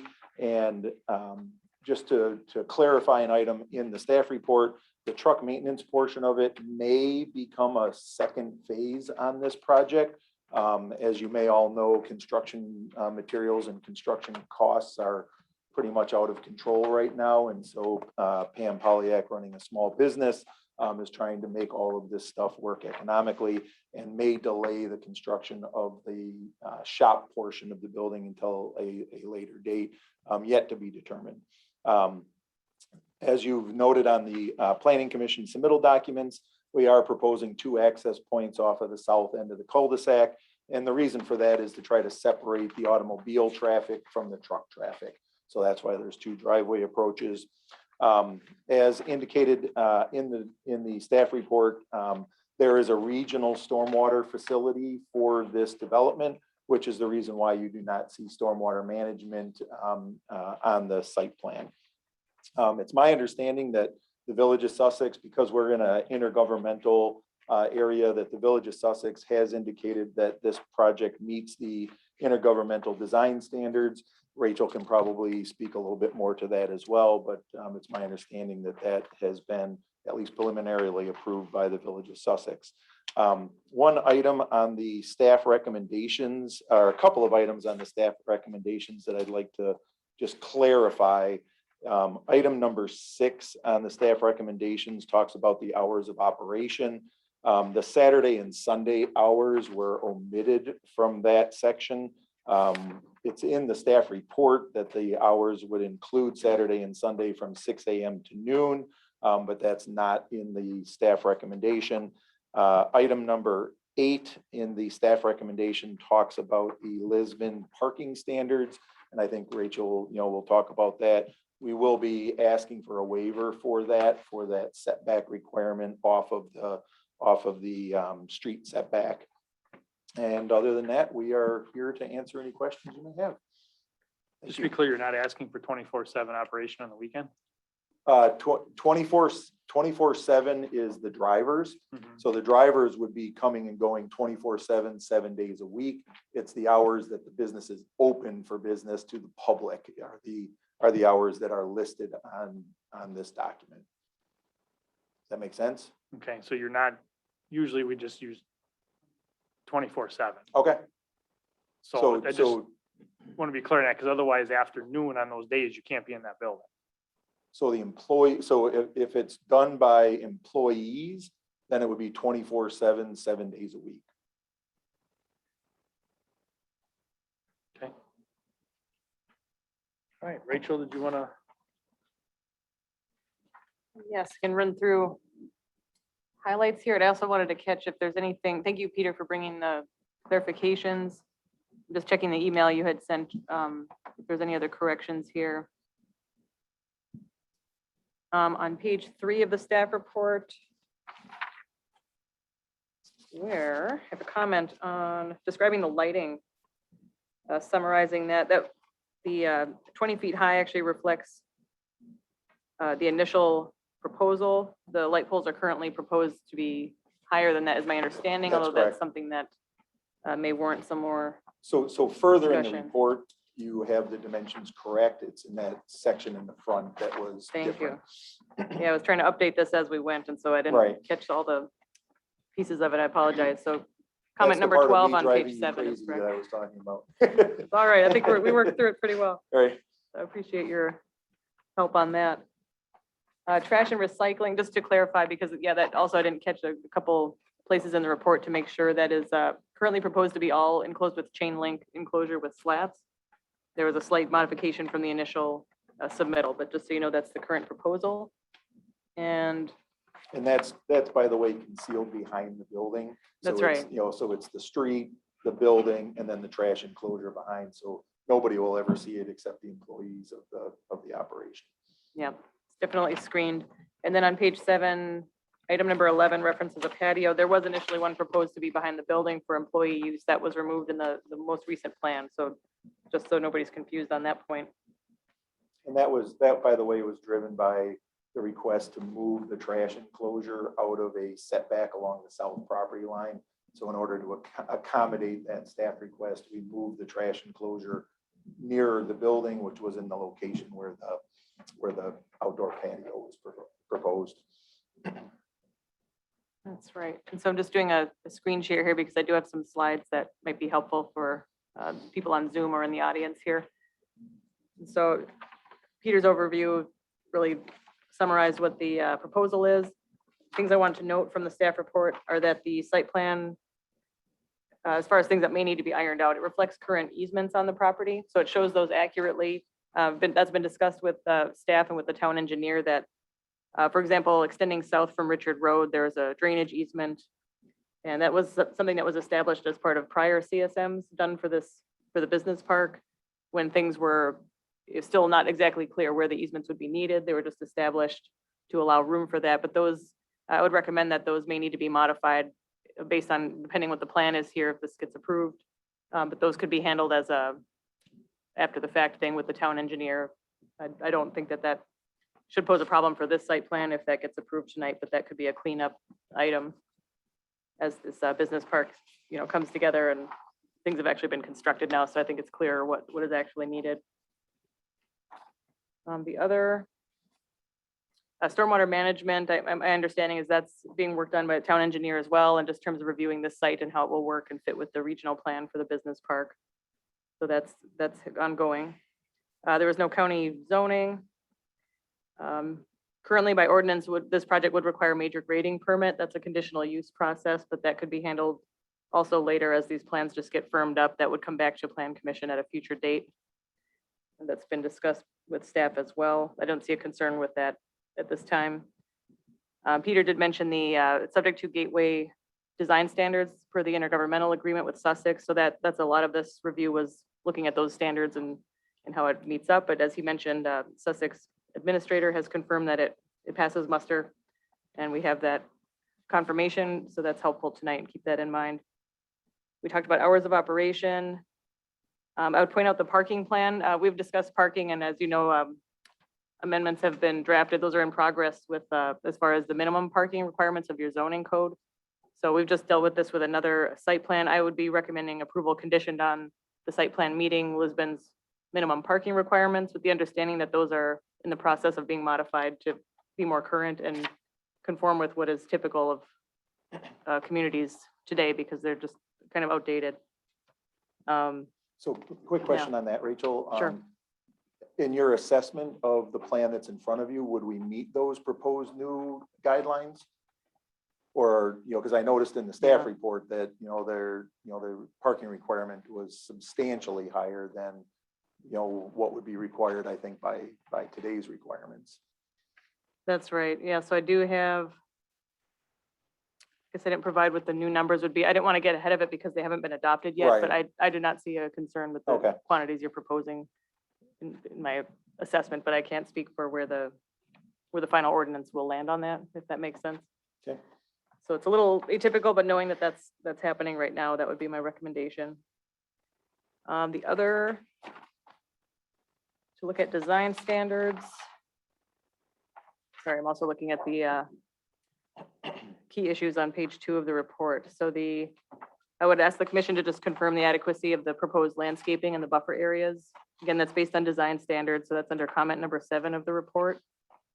Same with building architecture. Would like to confirm that this would meet your expectations and requirements of the design standards. There are a couple standards, the way they're worded, they're, to me, clearly written to assume a certain kind of development, and it's often hard to apply those to any kind of industrial type user. So I keep that in mind as I was reviewing this, and I just put that to the commission as a matter of interpreting your policy if it conforms Why don't with we those. take number 7 right away Okay, with the trees yeah, landscaping. and such? I mean, so this has been a point you guys have discussed quite a bit. It falls under what our code is, but our code isn't necessarily designed for how this development has been proposed. So the number of shrubs and everything that have been recommended by our own code is quite incredible. Yes, And we did face this when we had Casey's, I believe, was the other one that we modified this on. yes. When you actually start to apply that, it's a formula, and anytime you try to use a formula to do landscaping requirements on a site, in my experience, that can be very tricky unless they're very, very well written, and they're often not written with much flexibility. In this case, as you can see from their landscaping plan, they're providing plantings all around the site of a variety of kinds, plantings near the building. So this would provide screening to the north, south, east, and west. A nice variety of trees. We've got shade trees, evergreens, shrubs, a lot of perennial and grasses. And so that's what's currently proposed. Technically, they would, per the standards and per your ordinance, they would meet the number of shade trees. There's 38 of them. 73 evergreens. That's technically short. The code would require 109. But as you can see, there's a lot of, there's significant space constraints on the site, especially for this kind of user. So we've discussed, the parking layout, the circulation. It seems like based on the size of the site and what the needs are for the business, there wouldn't be room to, remove parking stalls based on this site and make this still work. So they're limited in how much more they could add. And I would argue, I don't know if that would be actually functional for the health of the plants. But So I did discuss where that it's with at. our landscape designer, and his opinion was that it's already overcrowded. Yes. So, he feels comfortable that these materials will survive, but adding anything more to this would be substantial overcrowding. I spoke with the Village of Sussex specifically on the landscaping, and they felt that it met design standards, what they would accept. Everybody okay with what's presented here? I mean, it's a lot. There's a lot for what's here. I think it's almost unreasonable to ask for any more. Okay, let's move on past 7. Everybody's good with that. All right, past 7, this brings us. Or, excuse me, to- so then E was the setbacks, the 25-foot of green space. Everybody's good with that too? Okay, sorry, I didn't want to skip ahead on that. Right. Thank you. Then comment number 9 on the building materials and architecture. This is on page 6 of the staff report. I think it clearly meets most of the requirements. It's just a question for the commission on, they are proposing metal roof. Originally, the building was proposed to have some metal siding more up the walls, but that has been removed in order to address the design standards. And it is proposed to have metal, natural materials. Does have a metal roof, but the design standards do allow for that in some cases where it's significantly tied to the style of architecture. It fits with the small town feel of the town. That's how the design standards are currently written. And, you know, has some limitation there. The design standards require traditional architectural features, emphasizing sense of community. I mean, that's where we get into things where how does that fit with industrial type Right. users? But, you know, do you think this fits with the character of what you have here in the town and with these standards in your view? So metal roofs have obviously come a long way. Does anyone here in the commission have an issue with this being a metal roof? Anything? No? All right. Go to the metal roof. All right, and then I think the lighting plan, comment number 12, I do have to point that one out because, and I've discussed this with the applicants. I understand that they have challenges given that the site is intended to park large trucks, trailers. So your lighting standards currently, and now this is a little trickier because it's not just the design standards that are attached to your chapter 12 ordinance, which you can kind of waive as you see fit. But your zoning code actually specifies a lighting pole height maximum of 18 feet. And so some of the poles in the parking lot here are proposed at 34 feet and 29 feet is in the driveway. That's tall, and they're trying to balance, I'll let, I guess, Peter speak to this more, Sure. but I know you've Yeah, got so, different criteria. So we're gonna have tractor trailers on this site. So the height of a tractor trailer is 13'6". You put an 18-foot tall pole adjacent to that, and you have a nicely lit top of a trailer.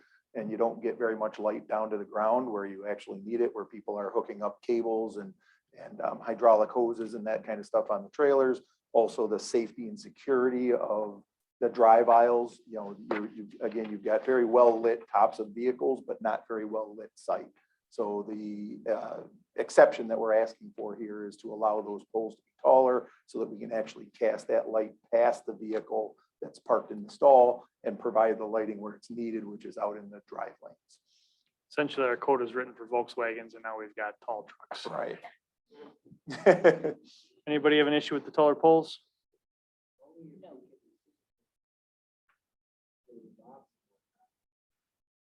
So it's all the only thing that's next to it is industrial, the school district. It's completely surrounded by industrial in the school district. It requires a variance from the Board of Appeals. We can talk about it all day, but the code doesn't. We don't have anything in the code apparently that allows you to allow the higher light. It's obviously close to the high school, Mhm. and it's close therefore to a football field. Don't they have, I mean, they have. Oh, the lights that are adjacent to us on the Sussex Hamilton are 100 feet tall. You know, so- In that case, I would say. What John just stated here is we can't approve this even if we want to. Nope. We have to do a zoning amendment or, you know, a variance. It's a black letter rule. So that, That's so right. that, The setback for the parking, I think, correct? That's We have- right. We have a code that allows you for the setback from the parking. You don't have anything in the code. You can direct us to, as like you did the parking, to draft something that will give or change it to a higher height, you know. I don't think when this code was written, it was ever thought about a trucking company coming in, to be honest, because we're mainly residential Yeah. community. right. I can tell you, this has to go to the zoning board of appeals. It's gonna be tough. Yeah. I mean, the hardship is the fact that the vehicles are so tall. Right. Yeah, but it's not Still- specific to the property. So what I would actually recommend on this, especially if you're supportive of their plan, would be, I was going to suggest adding a condition here to the site plan of operation conditions that say site lighting must meet the standards. Because these are from your chapter 11, section 3J, that's specific to parking areas. I would note that, so that may not apply in areas where it's not a parking lot, but if you add a condition that it be compliant with that section, that would give the town a chance, if you decide you want to amend that code, if that actually doesn't make sense based on other developments. Or it would give the applicants a chance to relook at their light plan. There's a couple of things that could happen there if you Kinda wanted to sounds approve like this our- tonight with that condition. Kind of sounds like our code's a little bit antiquated and we could probably update that. It so. is short, yes. And we could probably do that with the parking code that we're going to be changing shortly, Yeah. as well as we're going to make a change in our zoning code at the same time about a text amendment for the purpose of trees as well. So we could lump the three of those things together. Let me just So make it's sure, at the same public hearing. just make sure the commission's okay with the lights first. Jeff, are you, Yeah, I understand the need for them, but I just don't want our neighbors that village of Sussex to say, hey, wait a minute, we can see those and that's not what we agreed to. I have a feeling their poles are probably just as tall. Right. I can tell you the ones over by Quad are taller. That I can tell just by looking at, but. Yeah, well, I know with these new LED lights, I think that's not so much of an issue. Sussex approved it with the With what it 34. was, yeah. Okay. So I would say they're probably okay with them at that point. Ed? Well, it's just described, it's all about functionality and safety, et cetera. And I'm assuming with the lighting that is coming on board today, that it can be more directed towards. Yep. So the light fixtures that were submitted in the package show that they are down lights. So there's no exposure of the luminaires, out to the side. And so they're cutoff fixtures, they're down facing lights. They're also in the middle of the site. So, you couldn't get them any further from the property line than we currently have them. To my knowledge, the major residential areas are actually in the falls, which is the other side of Town Line Road. The other structures in the area, of course, are the high school that we're talking about. And obviously to the west would be the industrial park in Sussex. Mhm. So, I can tell you the light fixtures on top of my Sussex building are pretty close to this height. They are aiming at our residents and we have no complaints whatsoever. Because these new LED lights, they really terminate. were there questions on that issue? I'm good with it too. Becky, I'm also good with it. let's get that text changed then. Okay. So we'd be looking for conditional approval with our text being changed in our Yep. code. Okay. And if it's a good time to suggest this, so in my staff report, I'm recommending 11 conditions. If you want to approve this tonight with conditions, I want to make sure that my recommendation, I would modify to add 2 conditions, just I think for the record, this would be good. So one would be that the site lighting meets the town requirements in chapter 11, section 3J. And the other condition, I would suggest adding, subject to Sussex approval or other action or indication of non-objection, which we already have, but just to, connect those two, and I think that would be good to kind of put a bow on it. Okay. Anything else we have to go over?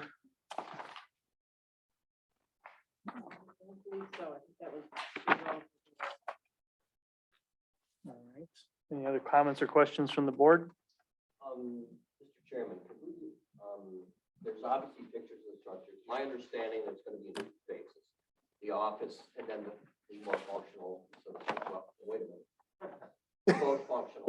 Right. The office section and obviously the storage section, the repair section. I'd like to take a look at it's listed as proposed north elevation of the structure. And this, I assume, will be facing the street. So it's right up there. And since the commission knows I'm all about color, anyway, just 2 recommendations. I assume this is all one facade. Are there indentations here? Because it's hard to tell. So the portion, see if I can do this. That There you go. portion right there is out in front. So that's the front of the office. And then that portion back there Is, is the shop that's further back on the plan. all right. So the portion that's up in the front, the office portion that you see when you're coming down Richard, will look like it's got a flat roof on it. And then, behind that is This up here? the pitched roof. Oh, And then So it they, is broke up from, all right, so it's, so, because this creates a line, I see a line, obviously a visual line here that's in our drawing start. yep, I would simply like to see this take, if this is a part of that part of the structure, run it across to this endpoint. This dark blue.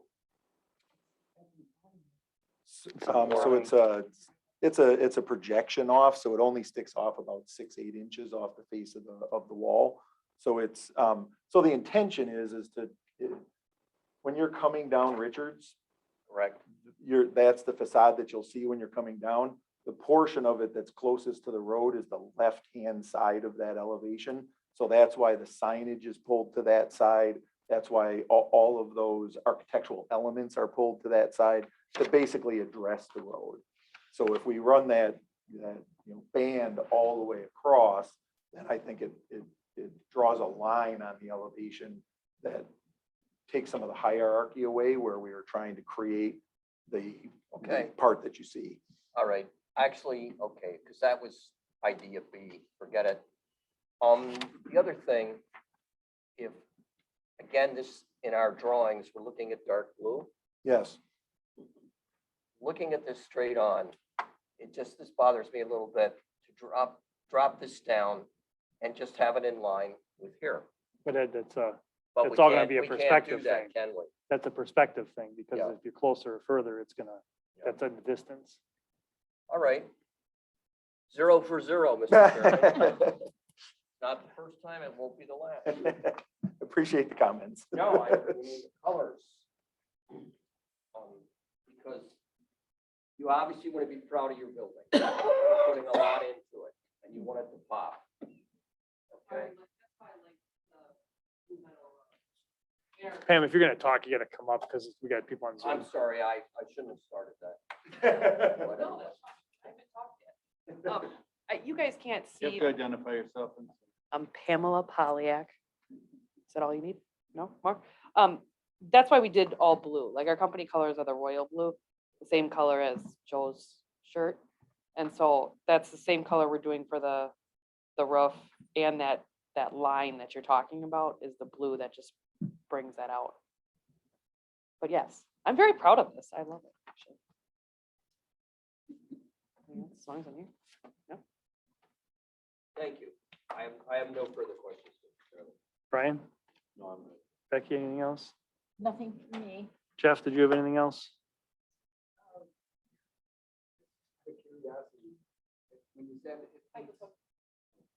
I thought I was on him. You said it meets most of the standards. What standards isn't it meeting? I mean, Okay, I think. Yeah, so the light poles was one. Landscaping, we talked about the quantities of plantings, that was another. The buffers, you addressed that one. And in terms of the parking within the front yard setback, that's a design standard thing that you're able to waive, and we know that Sussex has approved the layout. no, I'm not worried about those. You brought those up. This is with respect to the building. The building design meets most requirements. Yeah, so I think so in like 9A, for example, the varying setbacks, articulation, the original plans had more like canopies that were sticking out and creating a little more of a three-dimensional aspect to the building in places. And my Mhm. understanding is based on cost and all the things they're trying to juggle, they've scaled those back so that the building is a little more like flattened in the facades. So that's an example of that. And just, so I highlighted that to make sure that you guys would look at it and confirm if you are okay with the architecture.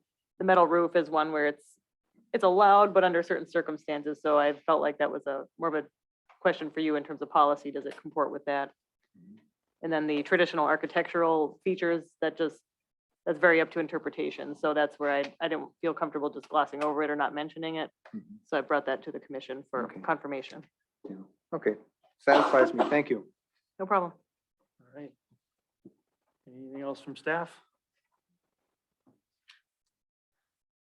All right, is there a motion on this item? All right, Mr. Chairman. I would move action on a request by applicant Pam Polyak. Correct. Thank you. Polyak Trucking for approval of an original site plan / plan of operation, SPPOO, for a 4.162 acre parcel located at the terminus of Richard Road / with an LSBT of 0241.999.002 be approved as recommended. Planner recommendations with all suggestions mentioned. Is there a second? I'll second that. By Jeff. Do we have to name anything in particular on this, or does that cover? Well, perhaps the Good. lighting and the Sussex approval in hand. I think those are the two. There's 11 listed here, and then she specifically mentioned those two in Including all addition. recommendations and everything discussed tonight. The motion's okay with that? Yeah, oh, of course, and I was just gonna ask Rachel if that covers all our bases. And 'cause so we is this- talked about quite a bit. Yes, it does. And the second's okay with that? Yes. All right. Any final discussion? All in favor, say aye. Aye. Opposed? Motion carries unanimous. Thank you. All right. Thank you very much, everybody. Thank you. See ya. Item F, discussion necessary action. Oh, actually, right before that.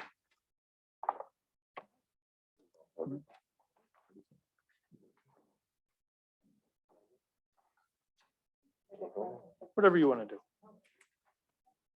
Nobody's yelling at us. Accusing us of graft, corruption. Oh, I was gonna just do, Thank you. So I haven't actually gone up here yet. Okay. I think you all are aware already, but this is my last Plan Commission meeting for Lisbon.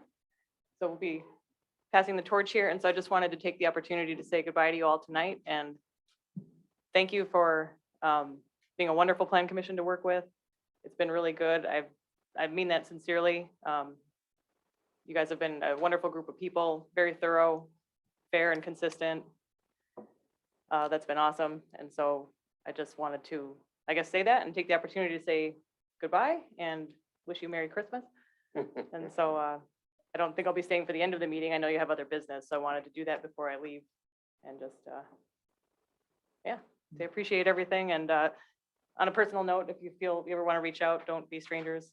I certainly welcome that. So, and we'll be working on transition at the staff level. We're already in progress doing that for all the active tasks we have, which is a lot. So I think that's all in progress and going smoothly. So I just wanted to mention that. Thank you. Thank you. Thank you. Back at you. Merry Christmas. All right. Item F, discussion and necessary action on resolution 2021-16 regarding proposed updates to the Town of Lisbon comprehensive plan. Sean. Hey, everybody, how you doing tonight? Good. Good. So I've been in front of you guys, I don't know, this is third or fourth time talking about the comprehensive plan. I won't belabor the point. I'm not going to go over everything again, but I just want to hit a couple of highlights here. Since we last talked, which was in the beginning of October, you had a draft of the comprehensive plan. We had the public information meeting on the future land use plan map and the plan itself. All of the property owners whose properties were to be affected, meaning they had a property that was changing, that the designation on the plan was changing, and they were mostly undeveloped, meaning it would actually impact them, not a property that was, was fully developed. They were invited to attend. We had a very good turnout, very positive feedback. There were a couple properties where we actually changed the plan map after we met with property owners. That happened to be the Arrowhead Highlands subdivision where there was a series of plans that were discussed conceptually at one point in time with the town. And so we changed the plan from suburban to low density to match that. And then the Twin Pine Farm subdivision, that's obviously an existing subdivision, but the plan category that was on the plan didn't match the actual development pattern that existed. So we went ahead and changed that. As I mentioned before, we talked with Waukesha County about all these changes. And so we are on the same page, except for the last two that we changed. We'll bring those forward for comment from Waukesha County. But the plan, of course, is that once these are adopted by the town, we'd be asking the county to make the necessary comprehensive plan changes as well to their plan. So I don't think those are going to be issues because those couple of changes were for very good reasons.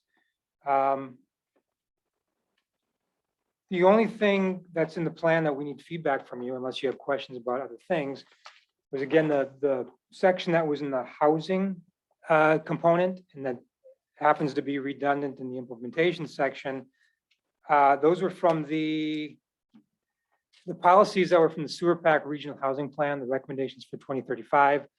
Since you adopted your original plan, the county made some changes to their plan in 2014, which happened to be adopting those recommendations. Because we're working within the county's framework right now, we're kind of in lockstep with their plan. We want to make sure it's consistent.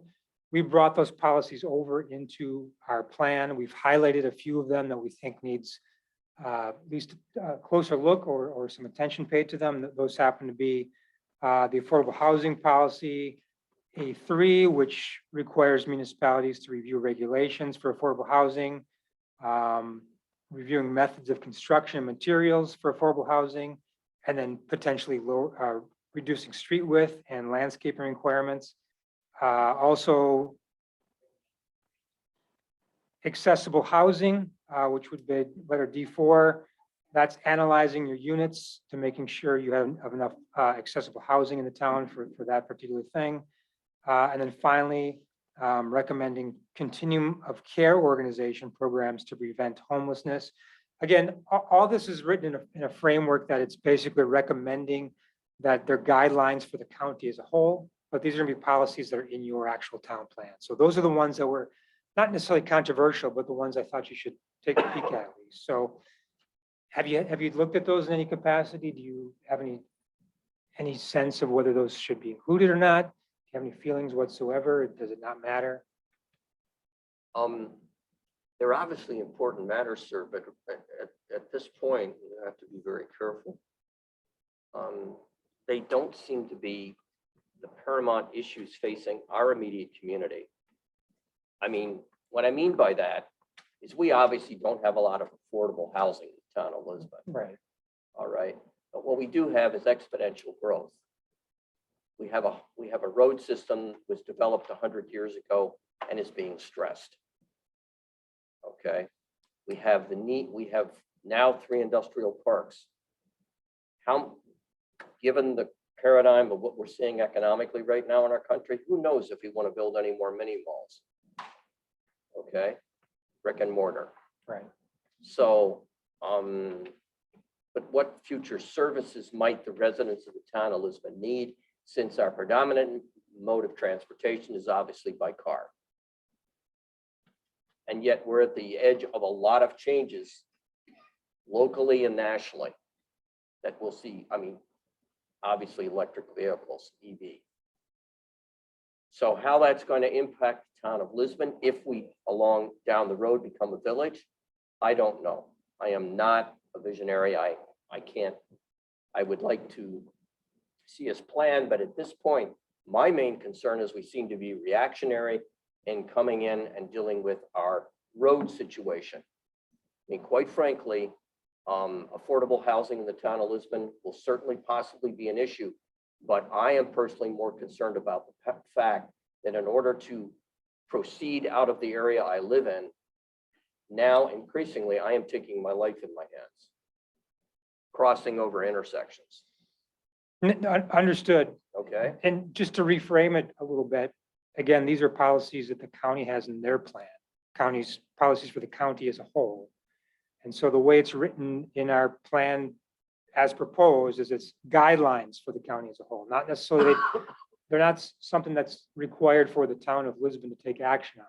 But the question is, do you feel comfortable reinforcing those policies for the county as a whole, which includes the city of Waukesha, the city of Pewaukee, and Well, certainly in our more urbanized areas, such as the city of Waukesha and the areas to the eastern part of the county of Waukesha, I can see that being possibly more feasible. But that can get me in trouble because I'm saying I don't want any affordable housing in the town. And of course, I don't want to go down that road. no, right, and we haven't investigated that in any way, right? This is a plan that was written 11, 12 years ago as a town. You know, the plan is to be a village at some point and to re-envision some of this, including potentially workforce or affordable housing. We haven't even begun to explore that for Lisbon or whether or not it's even appropriate in particular locations. This is about just because the county changed their plan, they put these policies in. We're still under the purview of the county as comprehensive planning goes, as far as zoning goes. And so we put these in the plan. We highlighted some of them that we wanted you to think about. And so do you want to keep them in or do you want to take them out? Because the point is the county is going to be, you know, changing their plan potentially to match ours. And we wanted to be as within their framework as possible up until that point. Well, I would feel if they were taken out, we would be subject to increasingly possibly lawsuits. I don't know what other commission, I've expressed the fact that our infrastructure is inadequate and is growing more so every year. And we are growing exponentially, which just puts more stress on our infrastructure. So that for me It's a major issue. is a major issue. I mean, you heard me tonight talking to the one developer in a very generalistic way. So Absolutely. Thank you. I appreciate, anybody else have comments on that? The affordable housing in, Jeff? Yeah, I understand what affordable housing is. Typically, it means like rental units or, Smaller duplexes, homes. yeah. Smaller homes. Which we do have. Yeah, we do have smaller ones. Accessible housing, what is that referring to? Is that for handicapped? Could be. It Or elderly? could be for any disability in particular. Okay. Right. Yeah, I have no problem with that type of thing being included. Unfortunately, when you talk about affordable housing, many times that raises a red flag with people and they say that's going to destroy our values of That absolutely, and as you work toward developing your town/village center, there's probably going to be a little more dense housing as part of that. There might be some senior housing. There could potentially be townhomes and that type of thing as part of that. We haven't gotten there yet, but that would be the area if you're thinking about doing something small, in that realm, that would be the place for it. We honestly have tons of affordable housing in our community. I mean, I don't know what the number is at this point, but I mean, we have a manufactured home park. yes, That's 50, and I mean, it's, on town line. over 300 units. right, there. I mean, we have a substantial amount. Now, we might not have multifamily, which I'm okay with, but we surround a community that's got plenty of it, and Landon's putting some in, and But you might have a little bit of multifamily at some point in time as well. So we just, one of the areas that we talked about, and the plan does have an area for high density residential. It's very small, but it's, it is planned. sure. Okay. So I'm just asking, are you comfortable putting them in there for the county as a whole, policies for the county as a whole? Is it It's a okay to- guideline, not a requirement. Right. So Guidelines for the county, right? That's the way, we made we made sure that we put that specific language in there, that these are not policies we're adopting for the town of Lisbon, where these are policies we're just saying, things to talk about, but not required to do. and good for the county as a whole. Sure. Your recommendation is keep them in? I would say so. Because we would be more consistent then. is That's that right. We correct? would be more consistent with the county's plan. Yeah, okay. Then I mean, with Waukesha County as a whole, you mean we would be more consistent, Right. like with surrounding communities. right? Well, that's right. And our plan Okay. is an offshoot of their plan. So they, at some point, they diverged and added those policies in from sewer pack. You didn't update your plan to include those. They specifically mentioned as we went through this process, hey, what about these? And So so, I'm for leaving it in. Yeah. I am also. Becky? Yeah. I think you should include them. okay, so I don't have any other decision points here. You guys have seen the maps. Again, we met with people, everyone whose properties was going to be affected. Very positive feedback. We've made a couple of changes where people had some concerns. And so I think it's in pretty good shape. The next step would be if you would choose to do so, you have a resolution in front of you. The state statutes require that Plan Commission recommends the plan to the board by resolution. The next step would be to hold a public hearing in January 10th. After that, the board can adopt the changes by ordinance. We would be letting the county know ahead of time because their deadline's coming up quick to make changes. And so this would be as part of theirs. They would match our plan, mirror our plan, and we'd be off and running and put you in good shape for incorporation efforts. Any comments or questions from the commission? I think that time is of the essence. If I recall Kathy mentioning this, to get it to the county on time, we have to move forward at this point. So Ed, any comments or questions? No, and I certainly agree with other members of the commission. So, Brian? Oh, I'm good. Becky? I'm good. Anything else from staff? Mr. Chairman, in the fifth whereas clause, line 2, it is missing the section of state statute, so I would ask for approval, subject to fixing the typo. Okay. Anything else? I'm going to make the motion to approve resolution 2021-16 regarding proposed updates to the Town of Lisbon Comprehensive Plan with the changes stated by the clerk. Is there a second? second, Any discussion? All in favor, say aye. Aye. Opposed? Motion carries unanimous. Thank you. thank you. Item 7 for the plan report, I don't know, do we have anything? No, we'll have something more next time. We had no planner meetings today, but we did review the upcoming projects for January.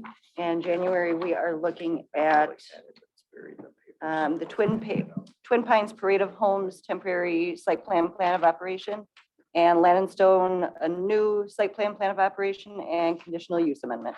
That's it. All right. Just a reminder that January 10th is a Monday. It's a normal town board meeting. So the Plan Commission, I had mentioned this last meeting to put that on your calendar. We are going to have that meeting here. And then after the public hearing, then the town board will continue. So just want to make sure that you understood that the 10th was actually a Monday. We'll still have our regular Plan Commission meeting, but then the following Monday, we will have a public hearing on the comprehensive plan. That we will need a quorum of plan commissioners present for. All right. Item 8 is adjournment. So moved. Is there a second? Second. No discussion. All in favor? Aye. Aye. Opposed? We're out at 8:47. So this is really the shortest